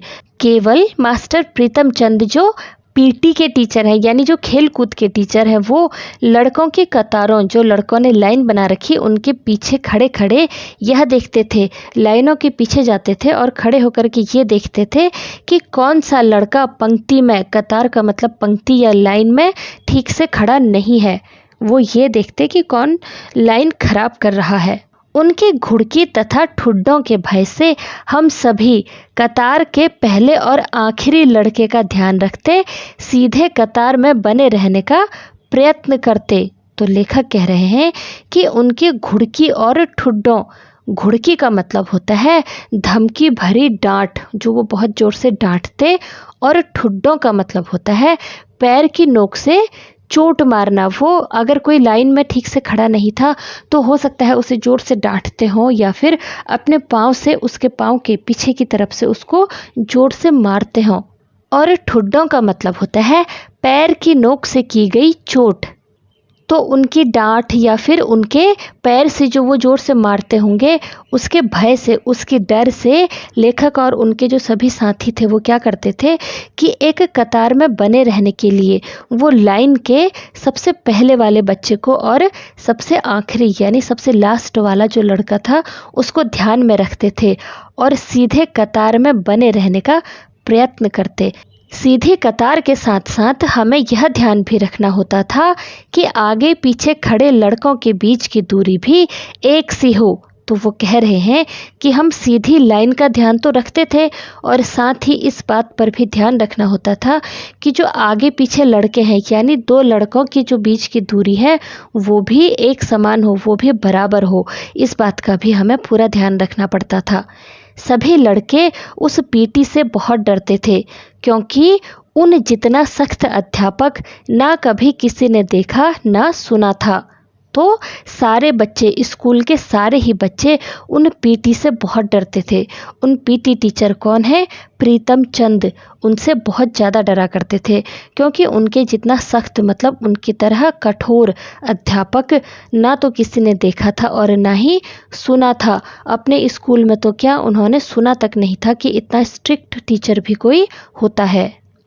यदि कोई लड़का, लेखक कह रहे हैं कि अगर कोई भी लड़का अपना सिर थोड़ा सा भी हिला देता, थोड़ा भी इधर उधर करता या फिर एक पाँव से अपने दूसरे पाँव की पिंडली का मतलब होता है जो हमारा घुटना है, उस घुटने से थोड़ा सा नीचे का जो भाग है, पीछे की तरफ मांस वाला हिस्सा होता है ना, उसे बोलते हैं पिंडली।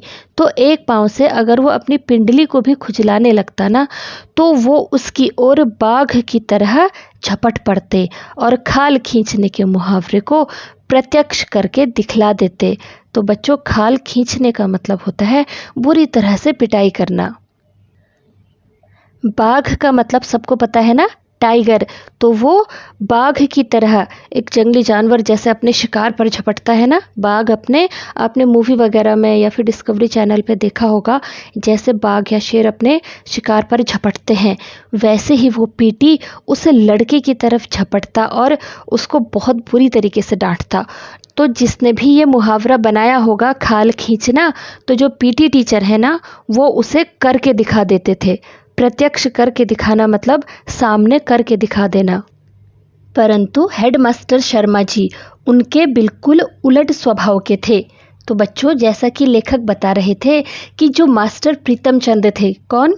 जो पीटी थे, वो बहुत ही सख्त अध्यापक थे और जो हेडमास्टर शर्मा जी हैं वो बिल्कुल उलट स्वभाव के यानी अपोजिट नेचर के थे। वह 5वीं और 8वीं श्रेणी को अंग्रेजी स्वयं पढ़ाया करते थे। तो वो 5th और 8th क्लास को, श्रेणी मतलब क्लास को, अंग्रेजी वो खुद ही पढ़ाया करते थे। कौन?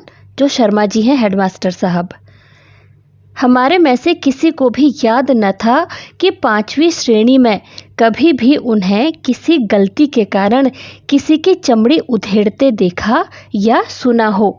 तो लेखक कह रहे हैं कि हम लोगों में से किसी को भी ये याद नहीं है कि 5th क्लास में, 5वीं श्रेणी मतलब 5th क्लास में, कभी भी उन्हें किसी ने भी किसी की भी गलती के कारण, यानी किसी भी बच्चे से कोई गलती हुई हो तो किसी ने भी उनको चमड़ी उधेड़ना का मतलब पता है ना, बुरी तरीके से पीटना, ऐसा करते हुए ना ही किसी ने देखा था और ना ही किसी ने सुना था। चमड़ी उधेड़ना हमारे लिए बिल्कुल ऐसा शब्द था जैसे हमारे सरकारी मिडिल स्कूल का नाम हो। तो वो कह रहे हैं कि चमड़ी उधेड़ना, उसको वो कहाँ से रिलेट करते थे? जो उनका सरकारी मिडिल स्कूल था उससे रिलेट करते थे। अधिक से अधिक वह गुस्से में बहुत जल्दी जल्दी आंखें झपकाते, अपने लंबे हाथ की उल्टी उंगलियों से एक चपत हमारी गाल पर मार देते। तो मेरे जैसे सबसे कमज़ोर शरीर वाले भी सिर झुकाकर मुंह नीचा किए हंस देते। तो लेखक बता रहे हैं कि ज़्यादा से ज़्यादा अगर उन्हें गुस्सा आता था तो वो गुस्से में बहुत जल्दी जल्दी अपनी आंखें झपकाते थे। फटाफट वो आंखों को झपकाते और अपना गुस्सा दिखाते थे और अपने लंबे हाथ की उल्टी उंगलियों से, यानी कि अपने जो हथेली के अपोजिट साइड होता है ना, उल्टे हाथ से एक चपत वो बच्चों के गाल में लगा दिया करते होंगे। चपत लगाना मतलब धीरे से थप्पड़ मारना। तो मेरे जैसे कमज़ोर शरीर वाले, तो लेखक कह रहे हैं जो उनकी तरह कमज़ोर बच्चे थे, यानी कि जो दुबले पतले थे, जो बहुत ज़्यादा शैतानी नहीं किया करते थे, वो बच्चे भी सिर झुकाकर मुंह नीचा किए हंस देते थे। इसका मतलब ये है कि उन्हें उनसे डर नहीं लगता था, उन्हें ऐसा डर नहीं लगता था कि ये अब हमें मारने वाले हैं, पीटने वाले हैं, ऐसी फीलिंग नहीं आती थी। बस वो सिर झुका करके हल्के से हंस दिया करते थे। तो लेखक कह रहे हैं कि जो उनकी वो चपत होती थी, वो जो धीरे से उल्टे हाथ से थप्पड़ मारते थे बच्चों को, हल्का सा वाला, वो उन्हें ऐसी लगती थी जैसे भाई भीखे। ये कौन है? ये कोई दुकानदार है जो स्नैक्स वगैरह बेचता था। उस भाई भीखे की नमकीन पापड़ी जैसी मज़ेदार लगती थी। तो बच्चों, नमकीन पापड़ी एक स्नैक्स है जो खाने में मज़ेदार होता है, तीखा भी होता है, चटपटा भी होता है, मीठा भी होता है। तो वो कह रहे हैं कि जो उनकी डांट रूपी जो थप्पड़ था, वो हमको उसी तरह से मज़ेदार और चटपटा लगता। और वो जो नमकीन पापड़ी थी, वो उस समय पैसे की शायद 2 आ जाया करती, यानी 1 पैसे की 2 आ जाया करती थी। परंतु तब भी स्कूल हमारे लिए ऐसी जगह ना थी जहां खुशी से भागे जाएं। पहली कच्ची श्रेणी से लेकर चौथी श्रेणी तक केवल 5-7 लड़कों को छोड़ हम सभी रोते चिल्लाते ही स्कूल जाया करते। इस सब के बावजूद भी स्कूल हमारे लिए ऐसी जगह बिल्कुल नहीं थी जहाँ कि हम खुशी खुशी जाते, जहाँ जाने के लिए हम खुश होते, ऐसा नहीं था। पहली कच्ची श्रेणी से यानी प्ले स्कूल से लेकर के चौथी श्रेणी 4th क्लास तक का हम लोगों में से, हम पहली क्लास से 4th क्लास तक के जितने भी बच्चे थे, उसमें से केवल लगभग 5 से 7 लड़के ही ऐसे थे जो चुपचाप से, यानी कि बिना रोए धोए स्कूल जाते होंगे। और उनके अलावा हम सब जितने भी बच्चे थे, हम रोते चिल्लाते ही स्कूल जाया करते थे। परंतु कभी कभी ऐसी सभी स्थितियों के रहते स्कूल अच्छा भी लगने लगता। वो कह रहे हैं कि इसके बावजूद भी कभी कभी ऐसा होता कि कुछ कारणों से स्कूल अच्छा लगता। और वो स्थितियां क्या है, इधर देखिए। जब स्काउटिंग का अभ्यास करवाते समय पीटी साहब नीली पीली झंडियां हाथों में पकड़ाकर 1 2 3 कहते, झंडियां ऊपर नीचे दाएं बाएं करवाते तो हवा में लहराती। और तो बच्चों, वो कह रहे हैं कि कुछ ऐसी भी स्थितियां होती जब हमें स्कूल अच्छा लगता। वो बता रहे हैं कि जब स्काउटिंग का अभ्यास कराते समय, तो बच्चों स्काउटिंग क्या होती है, क्या किसी को पता है? तो जिन्हें पता नहीं है उन्हें बता दें कि बच्चों, जो स्काउट होता है ना, वो भी एक करिकुलम ही है, कई सारे स्कूल्स में होता है। उसमें पैदल यात्राएं होती हैं, कैंपिंग वगैरह से जो बाहर की गतिविधियां होती हैं ना, वो सब सिखाई जाती हैं और उन्हें अच्छा नागरिक बनने की दिशा में आगे बढ़ाया जाता है। उसके अलावा उन्हें डिसिप्लिन सिखाया जाता है। तो उसमें भी जैसे परेड वगैरह होती है, अलग अलग ग्रुप होते हैं, उनके बीच में गेम्स भी होते हैं, कॉम्पिटिशन्स भी होते हैं, और जो जीतता है उनको बैच वगैरह और सर्टिफिकेट्स वगैरह भी दिए जाते हैं। और जो इस स्काउट में बॉयज़ होते हैं ना, उनको स्काउट कहते हैं, और जो गर्ल्स होती हैं उनको गाइड कहा जाता है। ठीक है। तो लेखक बता रहे हैं कि जब स्काउटिंग की प्रैक्टिस करते समय पीटी साहब नीली और पीली झंडियां उनके हाथों में पकड़ाते और 1 2 3 कहते, झंडियां ऊपर नीचे दाएं बाएं करवाते तो हवा में लहराती। कौन? वो झंडियां लहराती। इधर देखो, ये शायद पीटी साहब ही हैं। वो बच्चों के हाथ में उन्होंने झंडियां दे रखी हैं और वो सीटी बजा करके 1 2 3 कहते और झंडियों को ऊपर नीचे दाएं बाएं करवाते, जो कि हवा से लहराती। और क्या होता, चलो आगे देखते हैं। और फड़फड़ाती झंडियों के साथ खाकी वर्दियों तथा गले में 2 रंगे रुमाल लटकाए अभ्यास किया करते। तो लेखक बता रहे हैं कि जब वो झंडियां पकड़ करके, इधर देखिए, इन्होंने ये खाकी वर्दी पहनी है और गले में रुमाल हैं, आप देख पा रहे हो ना, ये पीटी साहब के और ये बच्चों के गले में रुमाल हैं, जो पीछे की तरफ से ऐसे दिख रहे हैं, जबकि आगे से उसमें इस तरह से नॉट बंधी हुई होती है। ठीक है।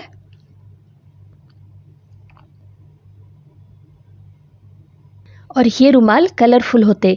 तो वो कह रहे हैं कि झंडियों को जब वो फड़फड़ाते, फड़फड़ाना मतलब एक आवाज़ है जिसमें फड़फड़ की आवाज़ आती है। ठीक है। हवा की वजह से जब वो हिलते हैं तो आवाज़ आती है। झंडियाँ पकड़े हुए, खाकी वर्दी पहने हुए और गले में 2 रंग के रुमाल लटका करके जब वो प्रैक्टिस किया करते थे तो उन्हें अच्छा लगता था। हम कोई गलती ना करते तो वह अपनी चमकीली आंखें हल्के से झपकाते, कहते शाबाश। Well begin again, 1 2 3 3 2 1। उनकी एक शाबाश ऐसे लगने लगती जैसे हमने किसी फौज के सभी तमगे जीत लिए हों। तो लेखक बता रहे हैं कि जब वो अच्छे से प्रैक्टिस करते और कोई गलती नहीं करते तो पीटी साहब की जो चमकीली आंखें थी वो धीरे से उनको झपकाते और कहते शाबाश। Well begin again, 1 2 3 3 2 1। उनकी एक शाबाश। तो बच्चों, वो हर समय डांटते रहते थे। अगर ऐसे में उन्होंने कभी इतने प्यार से शाबाश बोल दिया हो तो लेखक बता रहे हैं कि उनकी वो शाबाश ऐसी लगती जैसे हमने किसी फौज के सभी तमगे जीत लिए हों। तमगे का मतलब होता है मेडल।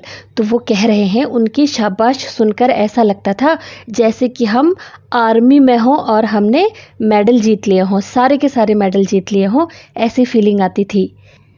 कभी यही एक शाबाश सभी मास्टरों की ओर से हमारी सभी कॉपियों पर साल भर की लिखी गुड्डों, गुड का बहुवचन, से अधिक मूल्यवान लगने लगती।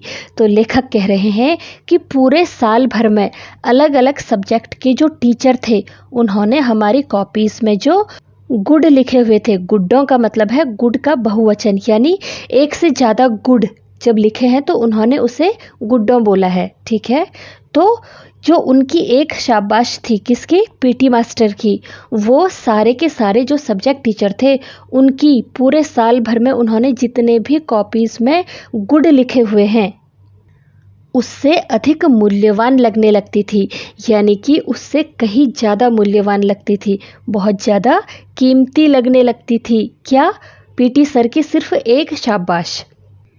कभी ऐसा भी लगता कि कई साल की सख्त मेहनत से प्राप्त की पढ़ाई से भी पीटी साहब के डिसिप्लिन में रहकर प्राप्त की गुडविल बहुत बड़ी थी। तो लेखक कह रहे हैं कि कभी कभी तो ऐसा भी महसूस होता कि कई साल की जो हमने सख्त मेहनत की, एक क्लास से दूसरी क्लास में जाने में पूरा साल लगता है, तो वो कह रहे हैं कि इतने साल से जो हम कड़ी मेहनत करके पढ़ाई कर रहे हैं उसके सामने पीटी साहब के डिसिप्लिन यानी उनके अनुशासन में रहकर जो हमने गुडविल प्राप्त की है, गुडविल का मतलब है सम्मान। तो वो कह रहे हैं इतने साल की जो हमारी कड़ी मेहनत से करी हुई पढ़ाई है उसके सामने पीटी साहब जब कभी कभार थोड़ा बहुत सम्मान दे दिया करते थे वो हमारे लिए बहुत ज़्यादा होता था, वो हमारे लिए बहुत बड़ी बात होती थी। परंतु यह भी एहसास रहता कि जैसे गुरुद्वारे का भाई जी कथा करते समय बताया करता कि सतगुरु के भय से ही प्रेम जागता है, ऐसे ही पीटी साहब के प्रति हमारे प्रेम की भावना जग जाती। यह ऐसा भी है कि आपको रोज़ फटकारने वाला कोई अपना यदि साल भर के बाद एक बार शाबाश कह दे तो यह चमत्कार सा लगने लगता है। हमारी दशा भी कुछ ऐसी हुआ करती।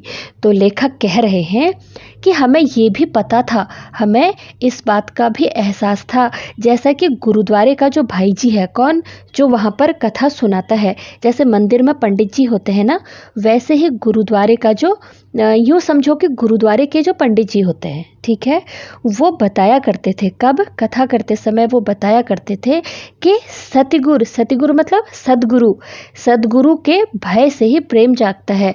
हम ये सोचते हैं कि यार अगर हम ऐसा कुछ करेंगे यानी कुछ गलत काम करेंगे तो भगवान हमें उसकी सज़ा देंगे। तो गुरुद्वारे में जो सदगुरु हैं उनके भय से, यानी अगर हम कुछ गलत करेंगे तो हमें इसकी सज़ा मिल सकती है, इस डर से हमारा प्रेम जागता है।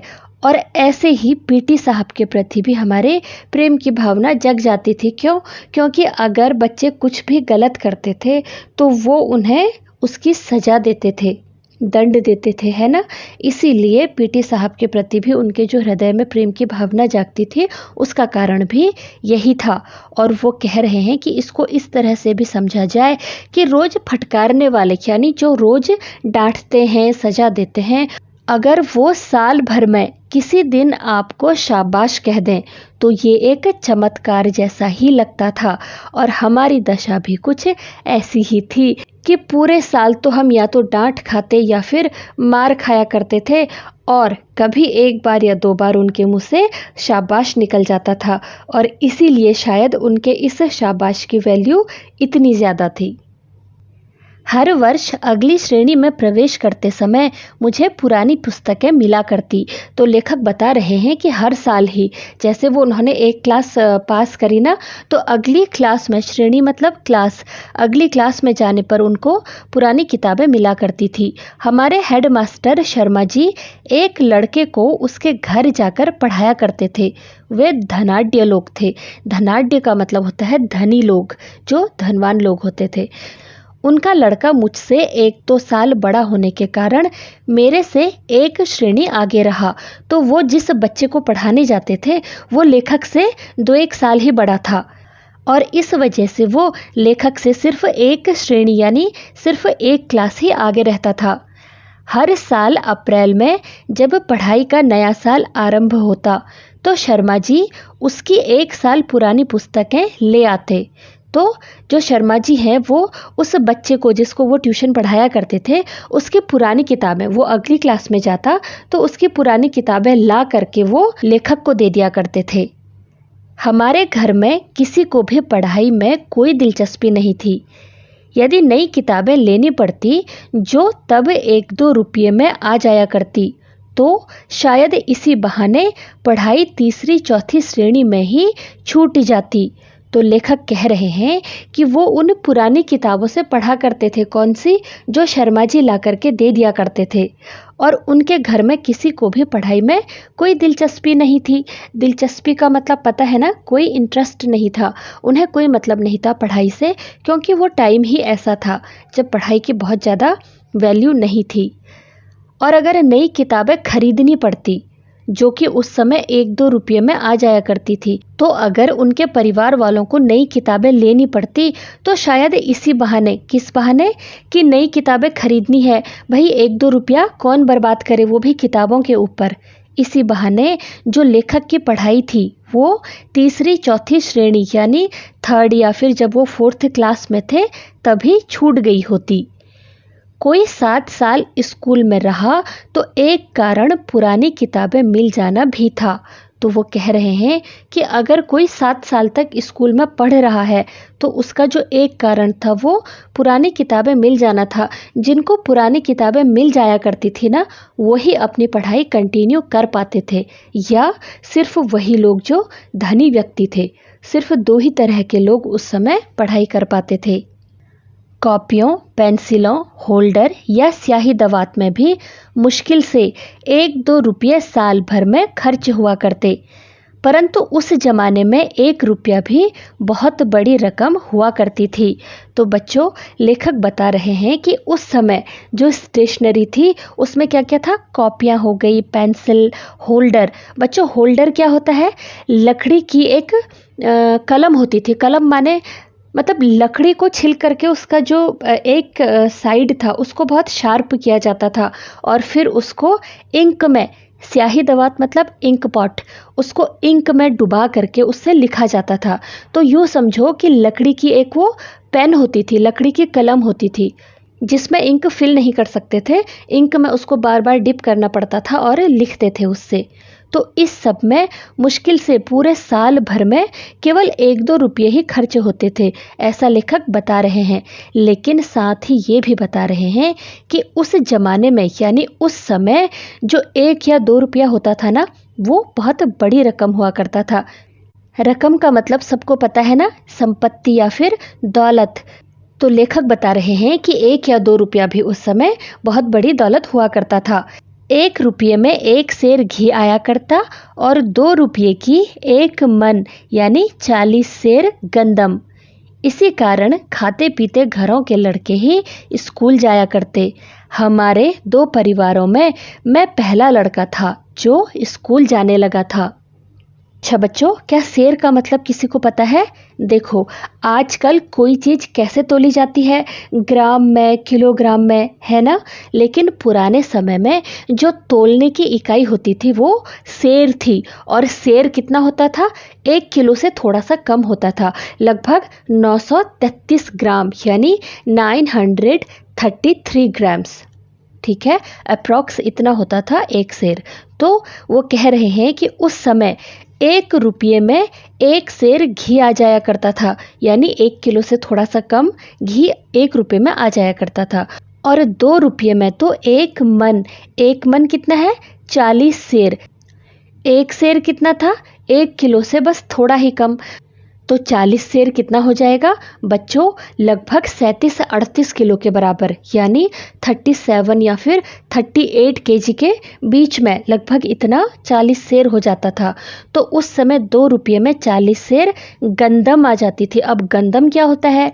गंदम उस समय गेहूं या फिर जौ वगैरह जो अनाज होते थे, बेसिकली उतने अनाज, कितना? 40 शेर लगभग तो अनाज आ जाया करता था। कितने में? 2 रुपये में।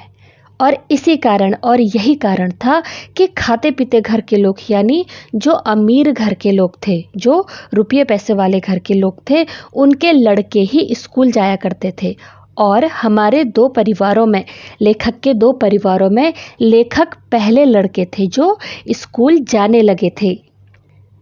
परंतु किसी भी नई श्रेणी में जाने का ऐसा चाव कभी भी महसूस नहीं हुआ जिसका जिक्र कुछ लड़के किया करते।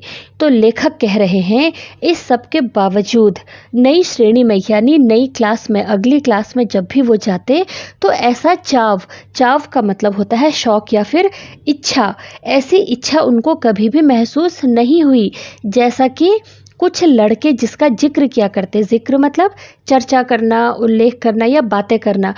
तो लेखक कह रहे हैं कि भाई अगली क्लास में जब भी मैं जाता था तो मुझे तो ऐसा कोई बहुत ज़्यादा मज़ा नहीं आता था। अजीब बात थी कि मुझे नई कॉपियों और पुरानी पुस्तकों में से ऐसी गंध आने लगती कि मन बहुत उदास होने लगता था।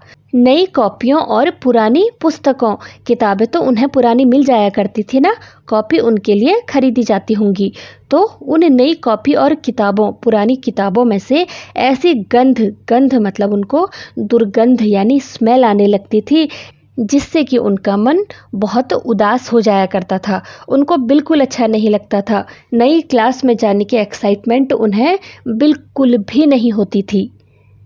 इसका ठीक ठीक कारण तो कभी समझ में नहीं आया, परंतु जितनी भी मनोविज्ञान की जानकारी है, इस अरुचि का कारण यही समझ में आया कि आगे की श्रेणी की कुछ मुश्किल पढ़ाई और नए मास्टरों की मारपीट का भय ही कहीं भीतर जमकर। तो बच्चों वो कह रहे हैं कि इसका ठीक ठीक कारण उन्हें कभी समझ में नहीं आया। वो कभी नहीं समझ पाते थे कि नई क्लास में जाने पर वो उदास क्यों हो जाते थे, दुखी क्यों हो जाते थे। लेकिन जितना भी उन्होंने मनोविज्ञान पढ़ा था, उन्होंने बताया था ना कि जब वो टीचिंग की ट्रेनिंग के लिए जा रहे थे तब उन्होंने बाल मनोविज्ञान पढ़ा था। तो उसी के आधार पर वो कह रहे हैं कि जितना भी मनोविज्ञान की जानकारी है, इस अरुचि का कारण, अरुचि मतलब किसी चीज़ में इंटरेस्ट नहीं होना, ठीक है। तो इस अरुचि का कारण यही समझ में आता था कि जो अगली श्रेणी यानी जो अगली क्लास में जाने पर मुश्किल पढ़ाई होती थी। बच्चों क्लास आगे बढ़ती गई तो पढ़ाई भी तो थोड़ा थोड़ा टफ होती जाती है ना, तो वो एक कारण हो सकता था। और दूसरा, जो नए मास्टर यानी कि जो नए टीचर होते थे, उनके मारपीट का भय, उन्हें इस चीज़ का डर रहता था कि जो नए टीचर हमें मिलेंगे उनसे पता नहीं कितनी मार खानी पड़ेगी। यही भय, भय मतलब डर, यही डर कहीं भीतर, कहीं भीतर मतलब मन में, ठीक है। तो यही डर उनके मन में जमकर, जमकर क्या, चलो पढ़ते हैं। यही डर जमकर बैठ गया था। सभी तो नए ना होते थे, परंतु 2-3 हर साल ही वह होते जो कि छोटी श्रेणी में नहीं पढ़ाते थे। तो वो बता रहे हैं कि सारे के सारे जो टीचर थे वो नए नहीं होते थे, लेकिन हर साल ही क्लास बदलते जाती थी और हर साल कुछ टीचर वो होते थे जो उनको छोटी क्लास में नहीं पढ़ाते थे। तो बच्चों ठीक है ना, हर क्लास में कोई ना कोई नया टीचर मिल ही जाता था, यही वो यहाँ पर बता रहे हैं। कुछ ऐसी ही भावना थी कि अधिक अध्यापक एक साल में ही ऐसी अपेक्षा करने लगते कि जैसे हम हरफनमौला हो गए हों। तो लेखक कह रहे हैं कि हमारे मन में कुछ ऐसी ही भावना थी और अधिक अध्यापक यानी कि जो ज़्यादातर टीचर थे वो एक साल में ऐसी अपेक्षा का मतलब होता है ऐसी उम्मीद वो हमसे करने लगते कि जैसे कि हम लोग हरफनमौला हो गए हों। हरफनमौला का मतलब होता है हर फन में माहिर। अब फन का मतलब विद्या, यानी कि हम सर्वगुण संपन्न हो गए हों, हमें हर चीज़ आ गई हो, हम हर विद्या में माहिर हो गए हों या फिर विद्वान हो गए हों। ऐसा टीचर हमसे उम्मीद लगाने लगते थे। किससे? लेखक से और उनके साथियों से। यदि उनकी आशाओं पर पूरे नहीं हो पाते तो कुछ तो जैसे चमड़ी उधेड़ देने को तैयार रहते। इन्हीं कुछ कारणों से केवल किताबों कॉपियों की गंध से ही नहीं, बाहर के बड़े गेट से 10-15 गज दूर स्कूल के कमरों तक रास्ते के दोनों ओर जो अलियार के झाड़ उगे थे उनकी गंध भी मन उदास कर दिया करती। तो लेखक कह रहे हैं कि जैसा कि जो उनके टीचर्स थे वो हमसे उम्मीदें लगाने लगते थे कि भाई हमने जो पढ़ाया है बच्चों को सब कुछ समझ में आ चुका और ये विद्वान बन चुके हैं, और अगर हम उनकी आशाओं यानी अगर हम उनकी उम्मीदों में खरे नहीं उतरते, उनकी उम्मीदों को पूरा नहीं कर पाते थे, तो उनमें से तो कुछ टीचर ऐसे भी होते थे जो चमड़ी उधेड़ लेने के लिए तैयार रहते थे, यानी खूब पिटाई करते थे। तो इन्हीं कुछ कारणों से केवल कॉपी किताबों की गंध यानी कॉपी किताबों की स्मेल ही नहीं, बल्कि बाहर का जो बड़ा गेट था, कहाँ का? स्कूल के बाहर का जो बड़ा गेट था, उस गेट से 10-15 गज दूर स्कूल के जो कमरे थे, उस कमरों के रास्ते के दोनों ओर जो अलियार के झाड़ उगे थे उनकी गंध भी मन को उदास कर देती थी। आपको याद है ना, अलियार के झाड़ों का जिक्र पहले भी हुआ है। जब लेखक अपने स्कूल का इंट्रोडक्शन दे रहे थे तो वो बता रहे थे ना कि रास्ते के दोनों ओर अलियार के झाड़ उगा करते थे, जिन्हें लेखक और उनके दोस्त जो हैं वो डंडियाँ कहा करते थे, और उसकी जो नीम के जैसी पत्तियाँ थी उनकी महक मैं आज भी महसूस कर सकता हूँ। ऐसा कुछ उन्होंने स्टार्टिंग में बताया था ना। तो वो कह रहे हैं उन्हीं अलियार के जो वो झाड़ उगे थे ना, उनकी जो स्मेल आती थी उससे ही मन उदास हो जाया करता था। परंतु स्कूल 1-2 कारणों से अच्छा भी लगने लगता था। मास्टर प्रीतम चंद जब हम स्काउटों को परेड करवाते तो लेफ्ट राइट की आवाज़ या मुंह मैली व्हिसल से मार्च कराया करते। लेखक कह रहे हैं कि इस सब के बावजूद कुछ 2 कारण ऐसे भी थे जिसकी वजह से स्कूल अच्छा भी लगता था। क्या था? कि जो उनके मास्टर प्रीतम चंद हैं, कौन है ये? पीटी टीचर हैं, याद है ना?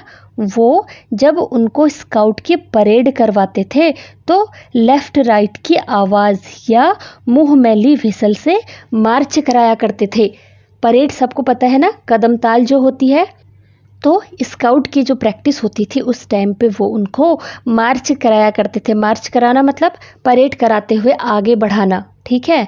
तो उस समय वो लेफ्ट राइट की आवाज़ करते और मुंह में जो उन्होंने विसल यानी कि जो सीटी ली होती उससे वो मार्च कराया करते थे। और फिर राइट टर्न या लेफ्ट टर्न या फिर अबाउट टर्न कहते।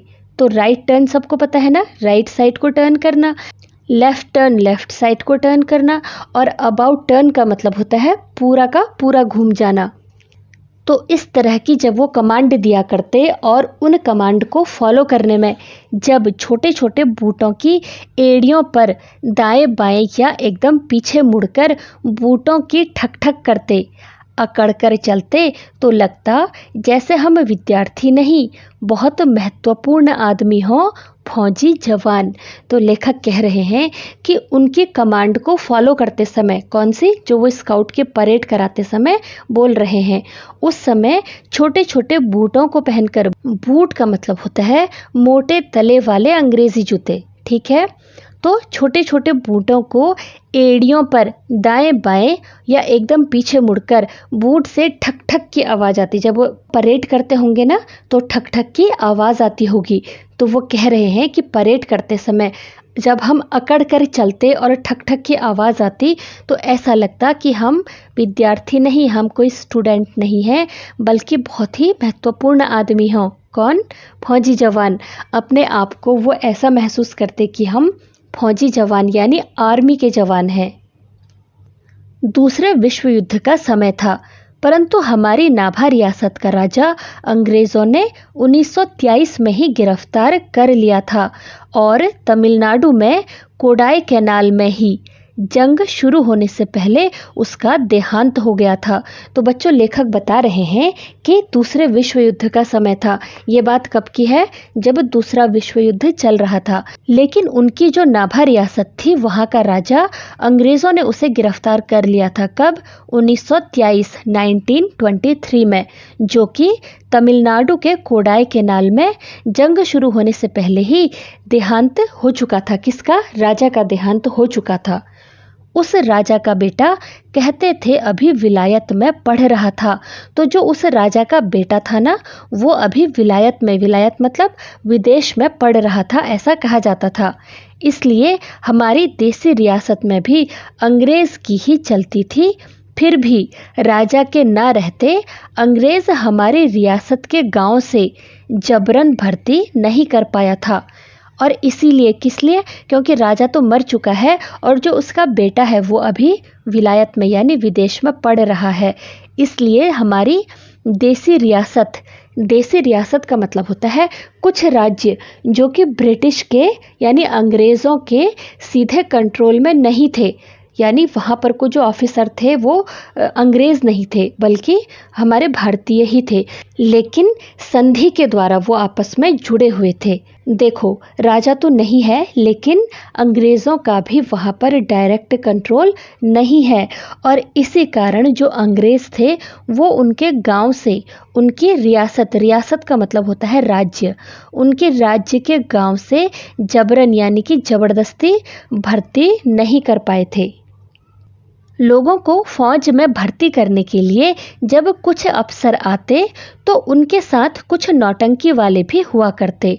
तो बच्चों, वो ज़बरदस्ती तो भर्ती नहीं कर सकते थे, लेकिन वो दूसरे तरीके से वो क्या करते थे कि वहाँ के गांव के जो लोग थे यानी जो नौजवान लोग थे, उनको लालच दिलाते थे। तो बच्चों, लोगों को फौज में भर्ती करने के लिए जब कुछ अंग्रेज़ी अफसर वहाँ पर आते तो उनके साथ कुछ नौटंकी वाले, अब नौटंकी वाले कौन होते हैं? जो नाटक किया करते हैं, ठीक है, वो रात को खुले मैदान में शामियाने लगाकर लोगों को फौज के सुख आराम, बहादुरी के दृश्य दिखाकर आकर्षित किया करते। तो वो जो अफसर आते और अपने साथ नाटक करने के लिए एक टीम लेकर के आते थे, वो रात को खुले मैदान में शामियाने लगाकर, शामियाने मतलब तंबू या फिर टेंट लगा करके लोगों को फौज के सुख आराम, बहादुरी के दृश्य दिखाते। तो बच्चों, वो ऐसे नाटक किया करते थे, यानी उनके जो नाटक हुआ करते थे उनका थीम क्या होता था कि आर्मी में कितना सुख है, कितना आराम है, आर्मी में भर्ती होना, फौज में भर्ती होना कितनी बहादुरी की बात है। यही सब कुछ वो अपने नाटक के थ्रू दिखाया करते थे और उन्हें आकर्षित करते थे कि तुम भी फौज में आ जाओ। उनका एक गाना अभी भी याद है। तो लेखक कह रहे हैं कि उस समय का उन लोगों का एक गाना उनको अभी भी याद है। कुछ मस्खरे का मतलब होता है हंसी मजाक करने वाले, समझ लो कॉमेडियन। तो जो कुछ कॉमेडियन थे वो कुछ अजीब सी वर्दियाँ पहनते थे, यानी कुछ अलग से कपड़े पहनते थे और अच्छे बड़े फौजी बूट पहनकर गाया करते थे। क्या गाते थे? भर्ती हो जा रे रंगरूट, भर्ती हो जा रे, अठे मिले से टूटे लीतर, उठे मिलेंदे बूट, भर्ती हो जा रे रंगरूट। अठे पहन से फटे पुराने, उठे मिलंदे सूट। तो बच्चों, वो सेना या पुलिस आदि में नए लोगों को भर्ती करवाने के लिए कहते थे कि भर्ती हो जा रे, फौज में भर्ती हो जा। रंगरूट, रंगरूट का मतलब होता है जो पुलिस में या फिर सेना में जो नई नई भर्ती होती है ना, जो नए सिपाही भर्ती होते हैं, उन्हें रंगरूट कहा जाता है। भर्ती हो जा रे। अठे, अठे मतलब यहाँ। अठे मिले से टूटे लीतर, लीतर का मतलब होता है जूते। ठीक है, तो वो कह रहे हैं कि यहाँ रहकर तुम्हें क्या मिल रहा है, यहाँ मिलके तुम फटे पुराने और खस्ताहाल जूते पहनते हो। उठे मिलिंदे बूट, उठे का मतलब है वहाँ, तो वहाँ यानी कि फौज में जब तुम भर्ती हो जाओगे तो तुमको पहनने के लिए बूट मिला करेंगे। भर्ती हो जा रे रंगरूट। अठे पहन से फटे पुराने, अठे मतलब यहाँ पहनता है तो फटे पुराने कपड़े, अगर यहाँ रहोगे तो तुम्हें फटे पुराने ही कपड़े पहनने को मिलेंगे। उठे मिलेंदे सूट, उठे मतलब वहाँ, और वहाँ तुम्हें पहनने के लिए सूट मिलेंगे, यानी अच्छे अच्छे कपड़े मिला करेंगे। इस तरह वो लोगों को सेना में और पुलिस में भर्ती करवाने के लिए गाना गाकर कहते कि यहाँ पर तुम्हें सिर्फ फटे पुराने खस्ताहाल जूते ही मिलेंगे, लेकिन वहाँ तुम्हें बहुत बढ़िया बूट मिलेंगे। ज़्यादा मत सोचो, भर्ती हो जाओ। यहाँ पर फटे पुराने कपड़े ही पहनने को मिला करेंगे, और जबकि तुम वहाँ भर्ती होगे तो तुम्हें वहाँ पर सूट पहनने को मिलेगा, वर्दी पहनने को मिलेगी। इसलिए ज़्यादा मत सोचो, जल्दी से फौज में भर्ती हो जाओ। भर्ती हो जा रे रंगरूट, यानी ज़्यादा मत सोचो, भर्ती हो जाओ। इन्हीं बातों से आकर्षित हो कुछ नौजवान भर्ती के लिए तैयार हो जाया करते। तो उस समय उनकी बातों में आकर के इन्हीं सब वजहों से कुछ नौजवान ऐसे थे जो सेना में भर्ती होने के लिए तैयार हो जाया करते थे।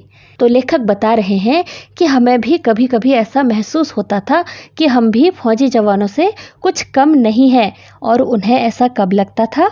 इधर देखो कि धोबी की धुली हुई वर्दी और पॉलिश किए हुए बूट और जुराब, जुराब का मतलब होता है सॉक्स, पहनकर जब हम स्काउटिंग की परेड किया करते तो हमको ऐसी ही फीलिंग आया करती जैसे कि हम फौजी जवान ही हैं।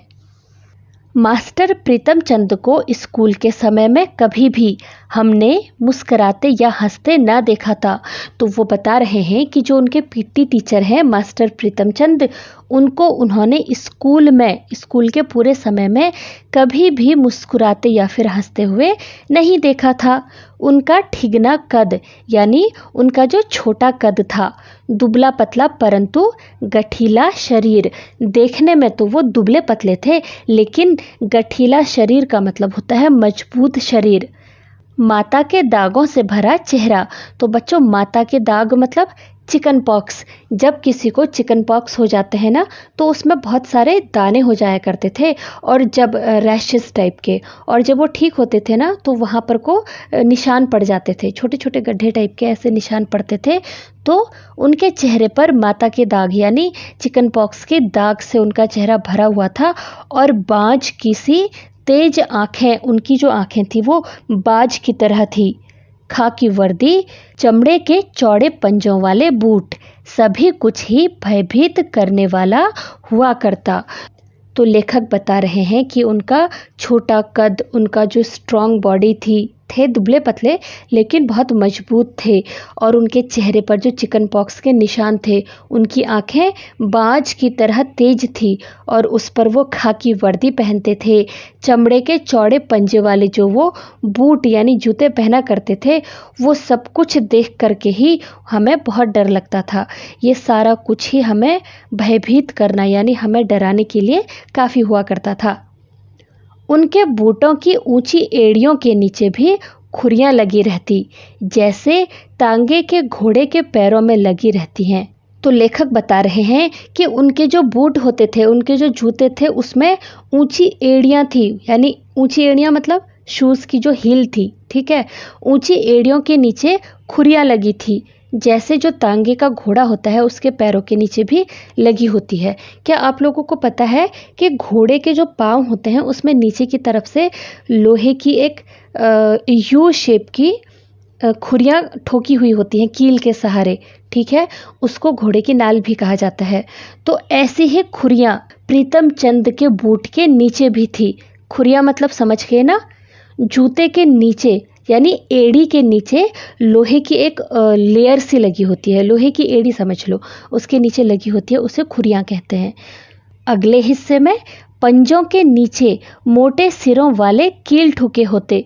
तो बच्चों, बूट के पीछे की तरफ, जूते के पीछे की तरफ यानी एड़ी के नीचे उन्होंने खुरियाँ ठोकी हुई हैं, और जूते के अगले हिस्से में जहाँ पर पंजा है ना, उसके नीचे वाले हिस्से में उन्होंने मोटे सिरों वाली कील ठोक रखी है। किसने?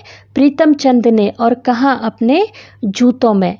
और यदि वह सख्त जगह पर भी चलते तो खुरियों और कीलों के निशान वहाँ भी दिखाई देते। तो लेखक बता रहे हैं कि ऐसे खतरनाक जूतों से यानी अपने इन बूटों से जब वो सख्त जगह पर, देखो मिट्टी पर चलेंगे तो निशान आ ही जाएंगे, लेकिन अगर वो सख्त जगह पर भी चलते थे तो वहाँ पर भी खुरियों के और कीलों के निशान आ जाया करते थे। हम ध्यान से देखते, इतने बड़े और भारी भारी बूट पहनने के बावजूद उनके टखनों में कहीं मोच तक नहीं आती थी। तो लेखक और उनके साथी ध्यान से देखा करते थे, वो बहुत गौर से देखा करते थे कि इतने बड़े और इतने भारी बूट पहनने के बाद भी उनके टखनों पर, तो बच्चों टखना क्या होता है? टखना जो है वो निचले पैर की हड्डी को हमारे पैर की हड्डी से जोड़ता है। नहीं समझे? देखो, जहाँ पर हम शूज़ पहनते हैं ना, उस वाले हिस्से को हमारे बाकी टांग से, जो हमारा लेग है, उससे जोड़ता है। या फिर यूँ समझो, टखना का मतलब है एंकल, ठीक है। तो लेखक और उनके जो दोस्त हैं वो ये सोचते कि भाई इनके पाँव में तो मोच तक नहीं आ रही है, जितने खुद है नहीं उससे ज़्यादा भारी और उससे ज़्यादा बड़े तो उन्होंने बूट पहने हुए हैं।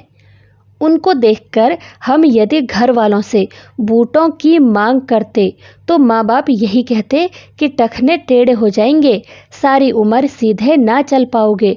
तो उनको देखकर, तो लेखक कह रहे हैं कि अपने टीचर को देख करके हम हिम्मत जुटाकर या फिर शौक से किसी भी तरह से अपने माता पिता से जब हम कहते कि भाई हमें भी बूट चाहिए, तो हमारे पेरेंट्स हमसे कहते कि भाई टखने टेढ़े हो जाएंगे, सारी उम्र सीधे चल नहीं पाओगे।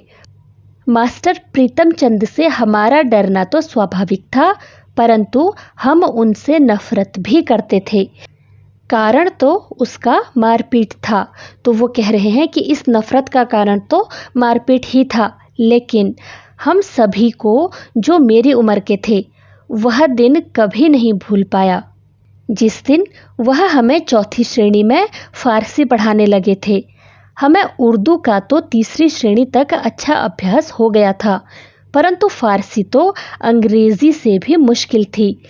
लेखक कह रहे हैं कि जैसा कि मास्टर प्रीतम चंद से वो नफरत करते थे, उसका कारण तो मारपीट था ही, लेकिन एक दिन एक ऐसी घटना हुई थी जिसे हम सभी यानी कि उनकी उम्र के जो भी लोग थे वो उस दिन को कभी नहीं भूल पाए।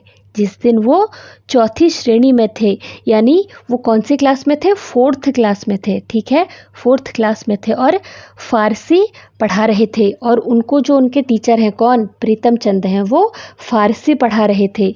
हमें उर्दू का तो तीसरी श्रेणी तक अच्छा अभ्यास हो गया था। तो बच्चों क्लास 3rd तक उन्होंने उर्दू भी पढ़ी होगी, और वो कह रहे हैं तब तक का हम उर्दू पढ़ रहे थे तो हमें उसकी थोड़ी बहुत जानकारी हो चुकी थी, हम उसे थोड़ा बहुत कर लेते थे। लेकिन जो फारसी थी वो तो अंग्रेज़ी से भी ज़्यादा मुश्किल थी, बहुत टफ थी। अभी हमें पढ़ते 1 सप्ताह भी ना हुआ होगा कि प्रीतम चंद ने हमें एक शब्द रूप याद करने को कहा और आदेश दिया कि कल इसी घंटी में ज़बानी सुनेंगे। तो बच्चों अभी यानी कि 4th क्लास में, क्लास 4 में आकर ही उनका फ़ारसी जो सब्जेक्ट है वो शुरू हुआ था और उसको पढ़ते हुए अभी उन्हें 1 हफ़्ता भी नहीं हुआ था। सप्ताह मतलब हफ़्ता, 1 हफ़्ता भी नहीं हुआ था। तो जो टीचर हैं प्रीतम चंद है, उन्होंने एक शब्द रूप उन्हें याद करने के लिए कहा। शब्द रूप सबको पता है ना। देखो, आप लोगों में से जिन बच्चों की संस्कृत रही होगी, ठीक है, तो उन्हें तो पता होगा कि शब्द रूप क्या है। जिन्हें नहीं पता उन्हें बता दूं कि भाषा के जो शब्द होते हैं ना, उनके अलग अलग रूप होते हैं जो लिंग या वचन इन सब के अनुसार अलग अलग होते हैं, उनको शब्द रूप कहते हैं। ठीक है, तो उन्होंने उन्हें वो एक्सरसाइज याद करने के लिए दी और आदेश दिया और साथ में ये भी ऑर्डर दिया, ये आज्ञा दी कि कल इसी घंटी में यानी इसी पीरियड में वो ज़बानी सुनेंगे यानी मौखिक सुनेंगे। एक तरीके से उनका ओरल टेस्ट था। ठीक है, हम सभी घर लौटकर रात देर तक उसी शब्द रूप को बार बार याद करते रहे, परंतु केवल 2-3 ही लड़के थे जिन्हें आधी या कुछ अधिक शब्द रूप याद हो पाया। तो बच्चों, सारे बच्चे अपने घर लौट करके देर रात तक यानी रात को बहुत देर तक का उस शब्द रूप को बार बार याद करते रहे। लेकिन कुछ ही बच्चे थे, सिर्फ 2-3 ही लड़के ऐसे थे जिन्हें आधी या आधी से अधिक शब्द रूप याद हो पाया था। फिर भी कोई बच्चा ऐसा नहीं था जिसको पूरा का पूरा याद हो पाया था। दूसरे दिन बारी बारी सबको सुनाने के लिए कहा तो एक भी लड़का ना सुना पाया। तभी मास्टर जी गुर्राए, सभी कान पकड़ो। हमने झुककर टांगों के पीछे से बाहें निकालकर कान पकड़े तो वह गुस्से से चीखे, पीठ ऊंची करो। तो बच्चों, आप लोगों में से क्या कोई मुर्गा बना? बचपन में किसी ने डांट खाई हो या पनिशमेंट में वो मुर्गा बना हो? ये एक तरीके से बच्चों को मुर्गा ही बनाया गया है।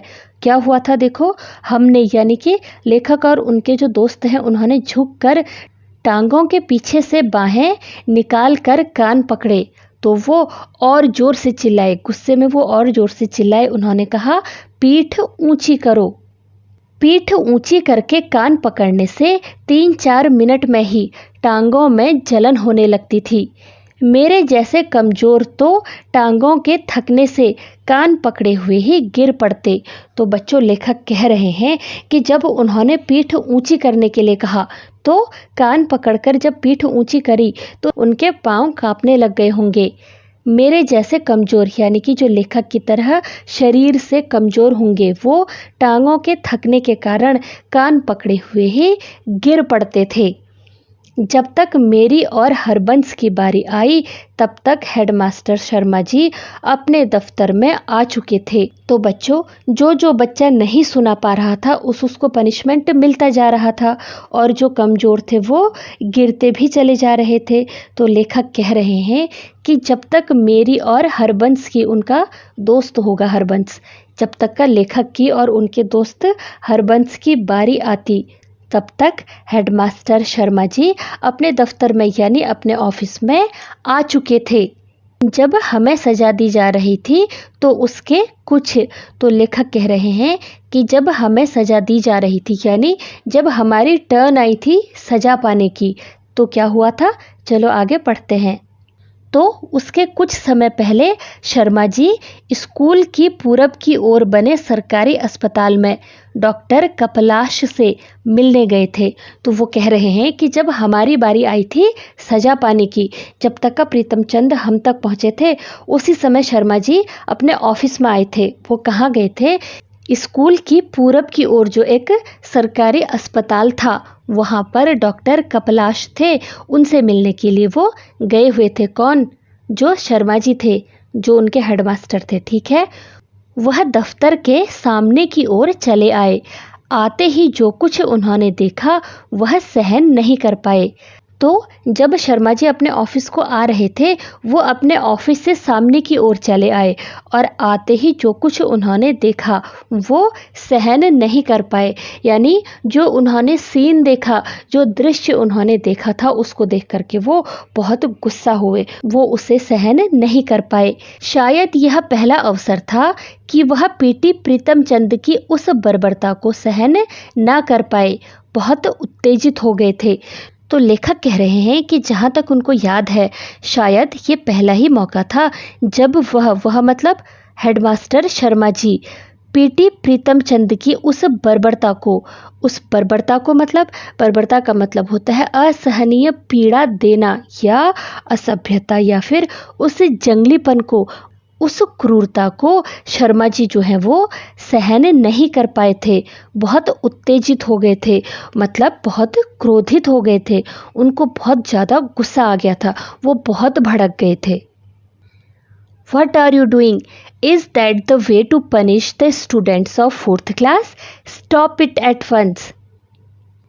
हमें तब अंग्रेज़ी नहीं आती थी क्योंकि उस समय 5वीं श्रेणी से अंग्रेज़ी पढ़ानी शुरू की जाती थी। तो लेखक कह रहे हैं कि हमें तब अंग्रेज़ी नहीं आती थी और शर्मा जी ने प्रीतम चंद को अंग्रेज़ी में डांटा था क्योंकि उस समय 5वीं में, लेखक अभी कौन सी क्लास में है?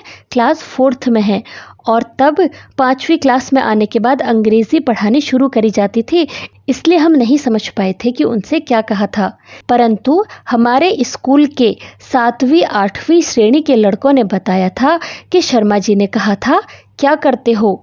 क्या 4थी श्रेणी को सजा देने का यह ढंग है? इसे फौरन बंद करो। शर्मा जी गुस्से से कांपते बरामदे से ही अपने दफ्तर में चले गए थे। तो बच्चों, शर्मा जी को बहुत ज़्यादा गुस्सा आया था और वो गुस्से में अपने दफ्तर में यानी अपने ऑफिस में चले गए थे। फिर जब प्रीतम चंद कई दिन स्कूल नहीं आए तो यह बात सभी मास्टरों की ज़ुबान पर थी कि हेडमास्टर शर्मा जी ने उन्हें मुअत्तल करके अपनी ओर से आदेश लिखकर मंजूरी के लिए हमारी रियासत की राजधानी नाभा भेज दिया है। वहाँ हरजीलाल नाम के महकमाए तालीम के डायरेक्टर थे जिनसे ऐसे आदेश की मंजूरी आवश्यक थी। तो बच्चों, लेखक बता रहे हैं कि इसके बाद कई दिनों तक प्रीतम चंद जो पीटी टीचर हैं वो स्कूल नहीं आए थे और तब ये बात लगभग सभी टीचर्स की ज़ुबान पर थी। इसका मतलब है कि सारे टीचर्स के मुंह से उन्होंने सुना कि जो हेडमास्टर शर्मा जी है ना, उन्होंने प्रीतम चंद को मुअत्तल करके, मुअत्तल का मतलब होता है निलंबित करके और निलंबित का मतलब होता है निकाल देना, ठीक है। तो उन्होंने प्रीतम चंद को निकाल दिया है, निलंबित कर दिया है और अपनी ओर से आदेश लिख दिया है, अपनी तरफ से एक लेटर लिख दिया है और उसे मंजूरी के लिए, उसे अप्रूवल के लिए हमारी रियासत यानी हमारे राज्य की जो राजधानी है, कहाँ है?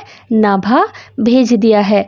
वहाँ हरजीलाल नाम के महकमाए तालीम, महकमाए तालीम का मतलब होता है जो शिक्षा विभाग के डायरेक्टर हैं, उनसे ऐसे आदेशों की जो है वो मंजूरी लेना आवश्यक होता है।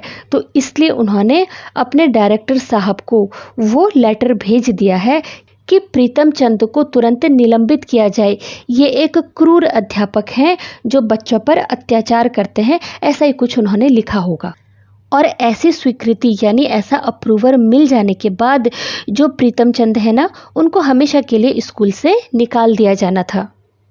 उस दिन के बाद यह पता होते हुए भी कि पीटी प्रीतम चंद को जब तक नाभा के डायरेक्टर बहाल नहीं करेंगे तब तक वह स्कूल में कदम नहीं रख सकते। जब भी फारसी की घंटी बजती तो हमारी छाती धक धक करती, फटने को आती। तो बच्चों, उस घटना के बाद से ये जानते हुए भी कि जो प्रीतम चंद, पीटी प्रीतम चंद हैं, उनको जो नाभा के डायरेक्टर हैं वो दोबारा बहाल नहीं करते। बहाल का मतलब होता है दोबारा नियुक्त करना, यानी कि उन्हें दोबारा से उस पोस्ट के लिए ओके करना एक तरीके से, ठीक है, जो कि संभव था नहीं। तो ये पता होने के बाद भी कि जब डायरेक्टर उन्हें दोबारा नियुक्त करेंगे तभी वो आ सकते हैं, वरना वो स्कूल में कदम तक नहीं रख सकते, हमें ऐसा पता है। उसके बावजूद जब भी फारसी सब्जेक्ट की घंटी बजती यानी फारसी का पीरियड लगता तो हमारी छाती धक धक करती, फटने को आती। तो हम बहुत ज़्यादा डर जाते, जो हमारा हृदय था वो धक धक धक धक करके घबराने लगता था। क्यों? क्योंकि प्रीतम चंद का एक खौफ उनके अंदर बैठ गया था। परंतु जब तक शर्मा जी स्वयं या मास्टर नौहरिया राम जी कमरे में फारसी पढ़ाने न आ जाते, हमारे चेहरे मुरझाए रहते। तो लेखक कह रहे हैं कि जब तक खुद शर्मा जी या मास्टर नौहरिया राम जी क्लास में नहीं आ जाते थे, किस लिए? फारसी पढ़ाने के लिए, तब तक का जो हमारे चेहरे थे वो मुरझाए रहते, तब तक का हम उदास रहते, तब तक का हम डरे डरे से रहते थे। फिर कई सप्ताह तक पीटी मास्टर स्कूल नहीं आए। पता चला कि बाजार में एक दुकान के ऊपर उन्होंने जो छोटी छोटी खिड़कियों वाला चौबारा किराए पर ले रखा था, वहीं आराम से रह रहे थे। तो बच्चों, उसके बाद कई सप्ताह तक यानी कई हफ्तों तक का जो पीटी मास्टर है वो स्कूल नहीं आए थे, और पता चला उन्हें इस बात का भी पता चला कि बाज़ार में एक दुकान के ऊपर जो उन्होंने छोटी छोटी खिड़कियों वाला चौबारा का मतलब वैसे तो यही होता है कि एक कमरा जिसके चारों ओर खिड़कियां और दरवाजे हों, या फिर ऊपरी मंजिल पर बना हुआ एक कमरा, कुछ भी समझ लो, ठीक है। तो दुकान के ऊपर जो एक कमरा है वो वहीं पर उस कमरे में किराए में रहा करते थे, वहीं पर को वो आराम कर रहे थे। कुछ 7वीं 8वीं के विद्यार्थी हमें बताया करते कि उन्हें मुअत्तल होने की रत्ती भर भी चिंता नहीं थी। तो बच्चों, वो कह रहे हैं कुछ 7th 8th क्लास के विद्यार्थी यानी स्टूडेंट, कुछ 7th 8th क्लास में पढ़ने वाले बच्चे उनको बताया करते थे कि उन्हें निलंबित होने की, उन्हें स्कूल से निकाले जाने की रत्ती भर भी मतलब थोड़ा सा भी चिंता नहीं थी, यानी बिल्कुल चिंता नहीं थी। पहले की तरह ही आराम से पिंजरे में रखे 2 तोतों को दिन में कई बार भिगोकर रखे बादामों की गिरियों का छिलका उतारकर उन्हें खिलाते, उनसे बातें करते रहते हैं। तो बच्चों, जो मास्टर प्रीतम चंद है ना, उनके कमरे में उनके अलावा पिंजरे में 2 तोते भी रखे हुए हैं। वो बादाम की गिरियाँ का मतलब होता है बीज। तो बादाम के बीज, देखो आपने हो सकता है जो बादाम देखे हैं वो बिना कवर के देखे होंगे, वरना बादाम जो है वो एक फल है, ये तो सभी को पता है। बादाम एक गुठली के अंदर से निकलता है, ठीक है, तो एक सीड की तरह है। तो वो बादाम को खोलते, बादाम की जो गुठली है उसको फोड़ते, उसके अंदर से उसकी गिरी निकालते यानी बीज निकालते, जिसे हम बादाम कहते हैं। उन्हें वो भिगाते, उन्हें भिगो करके वो उनका छिलका उतारते, और दिन में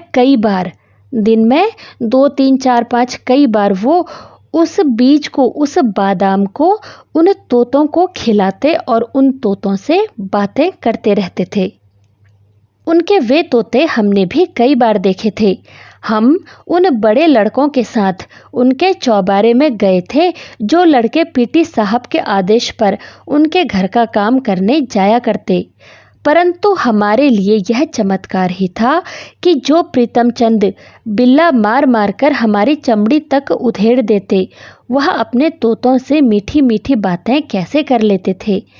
क्या तोतों को उनकी दहकती भूरी आंखों से भय ना लगता था? हमारी समझ में ऐसी बातें तब नहीं आ पाती थी, बस एक तरह इन्हें अलौकिक ही मानते थे। तो बच्चों, लेखक कह रहे हैं कि उनके वो तोते हमने भी देखे थे। लेखक उन लड़कों के साथ उनके चौबारे यानी उनके कमरे में जाया करते थे, जिनको पीटी साहब, जो मास्टर जी हैं प्रीतम चंद, वो आदेश दिया करते थे, यानी घर पर किसी न किसी काम से वो भेजा करते थे। उनके साथ लेखक और उनके दोस्त भी उनके रूम पर गए थे और उन्होंने भी वो तोते देखे हुए थे, यही लेखक बता रहे हैं। लेकिन लेखक के लिए ये कोई चमत्कार की ही बात थी कि प्रीतम चंद जो बिल्ला मार मार कर, बिल्ला का मतलब क्या होता है, कोई पट्टी या फिर कोई डंडा होगा, ठीक है, जो डंडे से मार मार करके उनकी चमड़ी तक उधेड़ देते थे, वो उन तोतों से मीठी मीठी बातें कैसे कर लेते होंगे, जिन्हें लेखक और उनके दोस्तों ने कभी भी स्कूल में हंसते या फिर मुस्कुराते तक नहीं देखा था, जो हर बात पे डांटते रहते थे, मारते रहते थे, वो इन तोतों से बातें कैसे कर लेते होंगे। यही सोच करके लेखक हैरान रहते थे। क्या तोतों को उनकी दहकती भूरी आंखों से भय ना लगता था? लेखक ये सोच रहे हैं, क्या उन तोतों को उनकी उस दहकती और भूरी आंखों से, दहकती का मतलब क्या होता है? खतरनाक और खूंखार आंखों से, और भूरे रंग की जो थी उन आंखों से भय, मतलब क्या उन तोतों को डर नहीं लगता था? हमारी समझ में ऐसी बातें तब नहीं आ पाती थी। लेखक कह रहे हैं कि ऐसी बातें तब हमारी समझ में नहीं आ पाती थी क्योंकि तब हम छोटे थे। ये कब की बात है? जब लेखक क्लास 4 में थे, है ना? तो वो ये नहीं समझ पा रहे थे कि तोतों से वो बातें कैसे करते होंगे। लेकिन जो कुछ भी हो, एक तरह से ये सब कुछ उनके लिए अलौकिक ही था। अलौकिक का मतलब होता है जो इस लोक में कभी भी ना हुआ हो, जो अद्भुत हो, जो अपूर्व हो। ठीक है? तो बच्चों, उनका जो ये व्यवहार था, कौन सा? तोतों से बातें करना, उसे बादाम खिलाना, इस तरह का व्यवहार जो था वो स्कूल के कठोरतापूर्वक, जो एक अनुशासन में रहकर, जो बहुत ही कठोर व्यवहार जो उन्होंने प्रीतम चंद का देखा था, वो इससे बिल्कुल अलग था। और इसीलिए लेखक को बहुत ज़्यादा आश्चर्य होता था। ये सब कुछ उन्हें आश्चर्यजनक लगता था, उनके लिए अद्भुत ही था। तो बच्चों, इस तरह से ये चैप्टर यहीं पर ख़त्म होता है। मुझे उम्मीद है कि ये चैप्टर आपको समझ में आ गया होगा। लेकिन अगर कोई भी डाउट है तो आप मुझे कमेंट करना मत भूलना। अगर आप चाहो तो मुझे DM भी कर सकते हो। ठीक है? तो मिलते हैं अगली वीडियो में। Till then, keep learning and take care.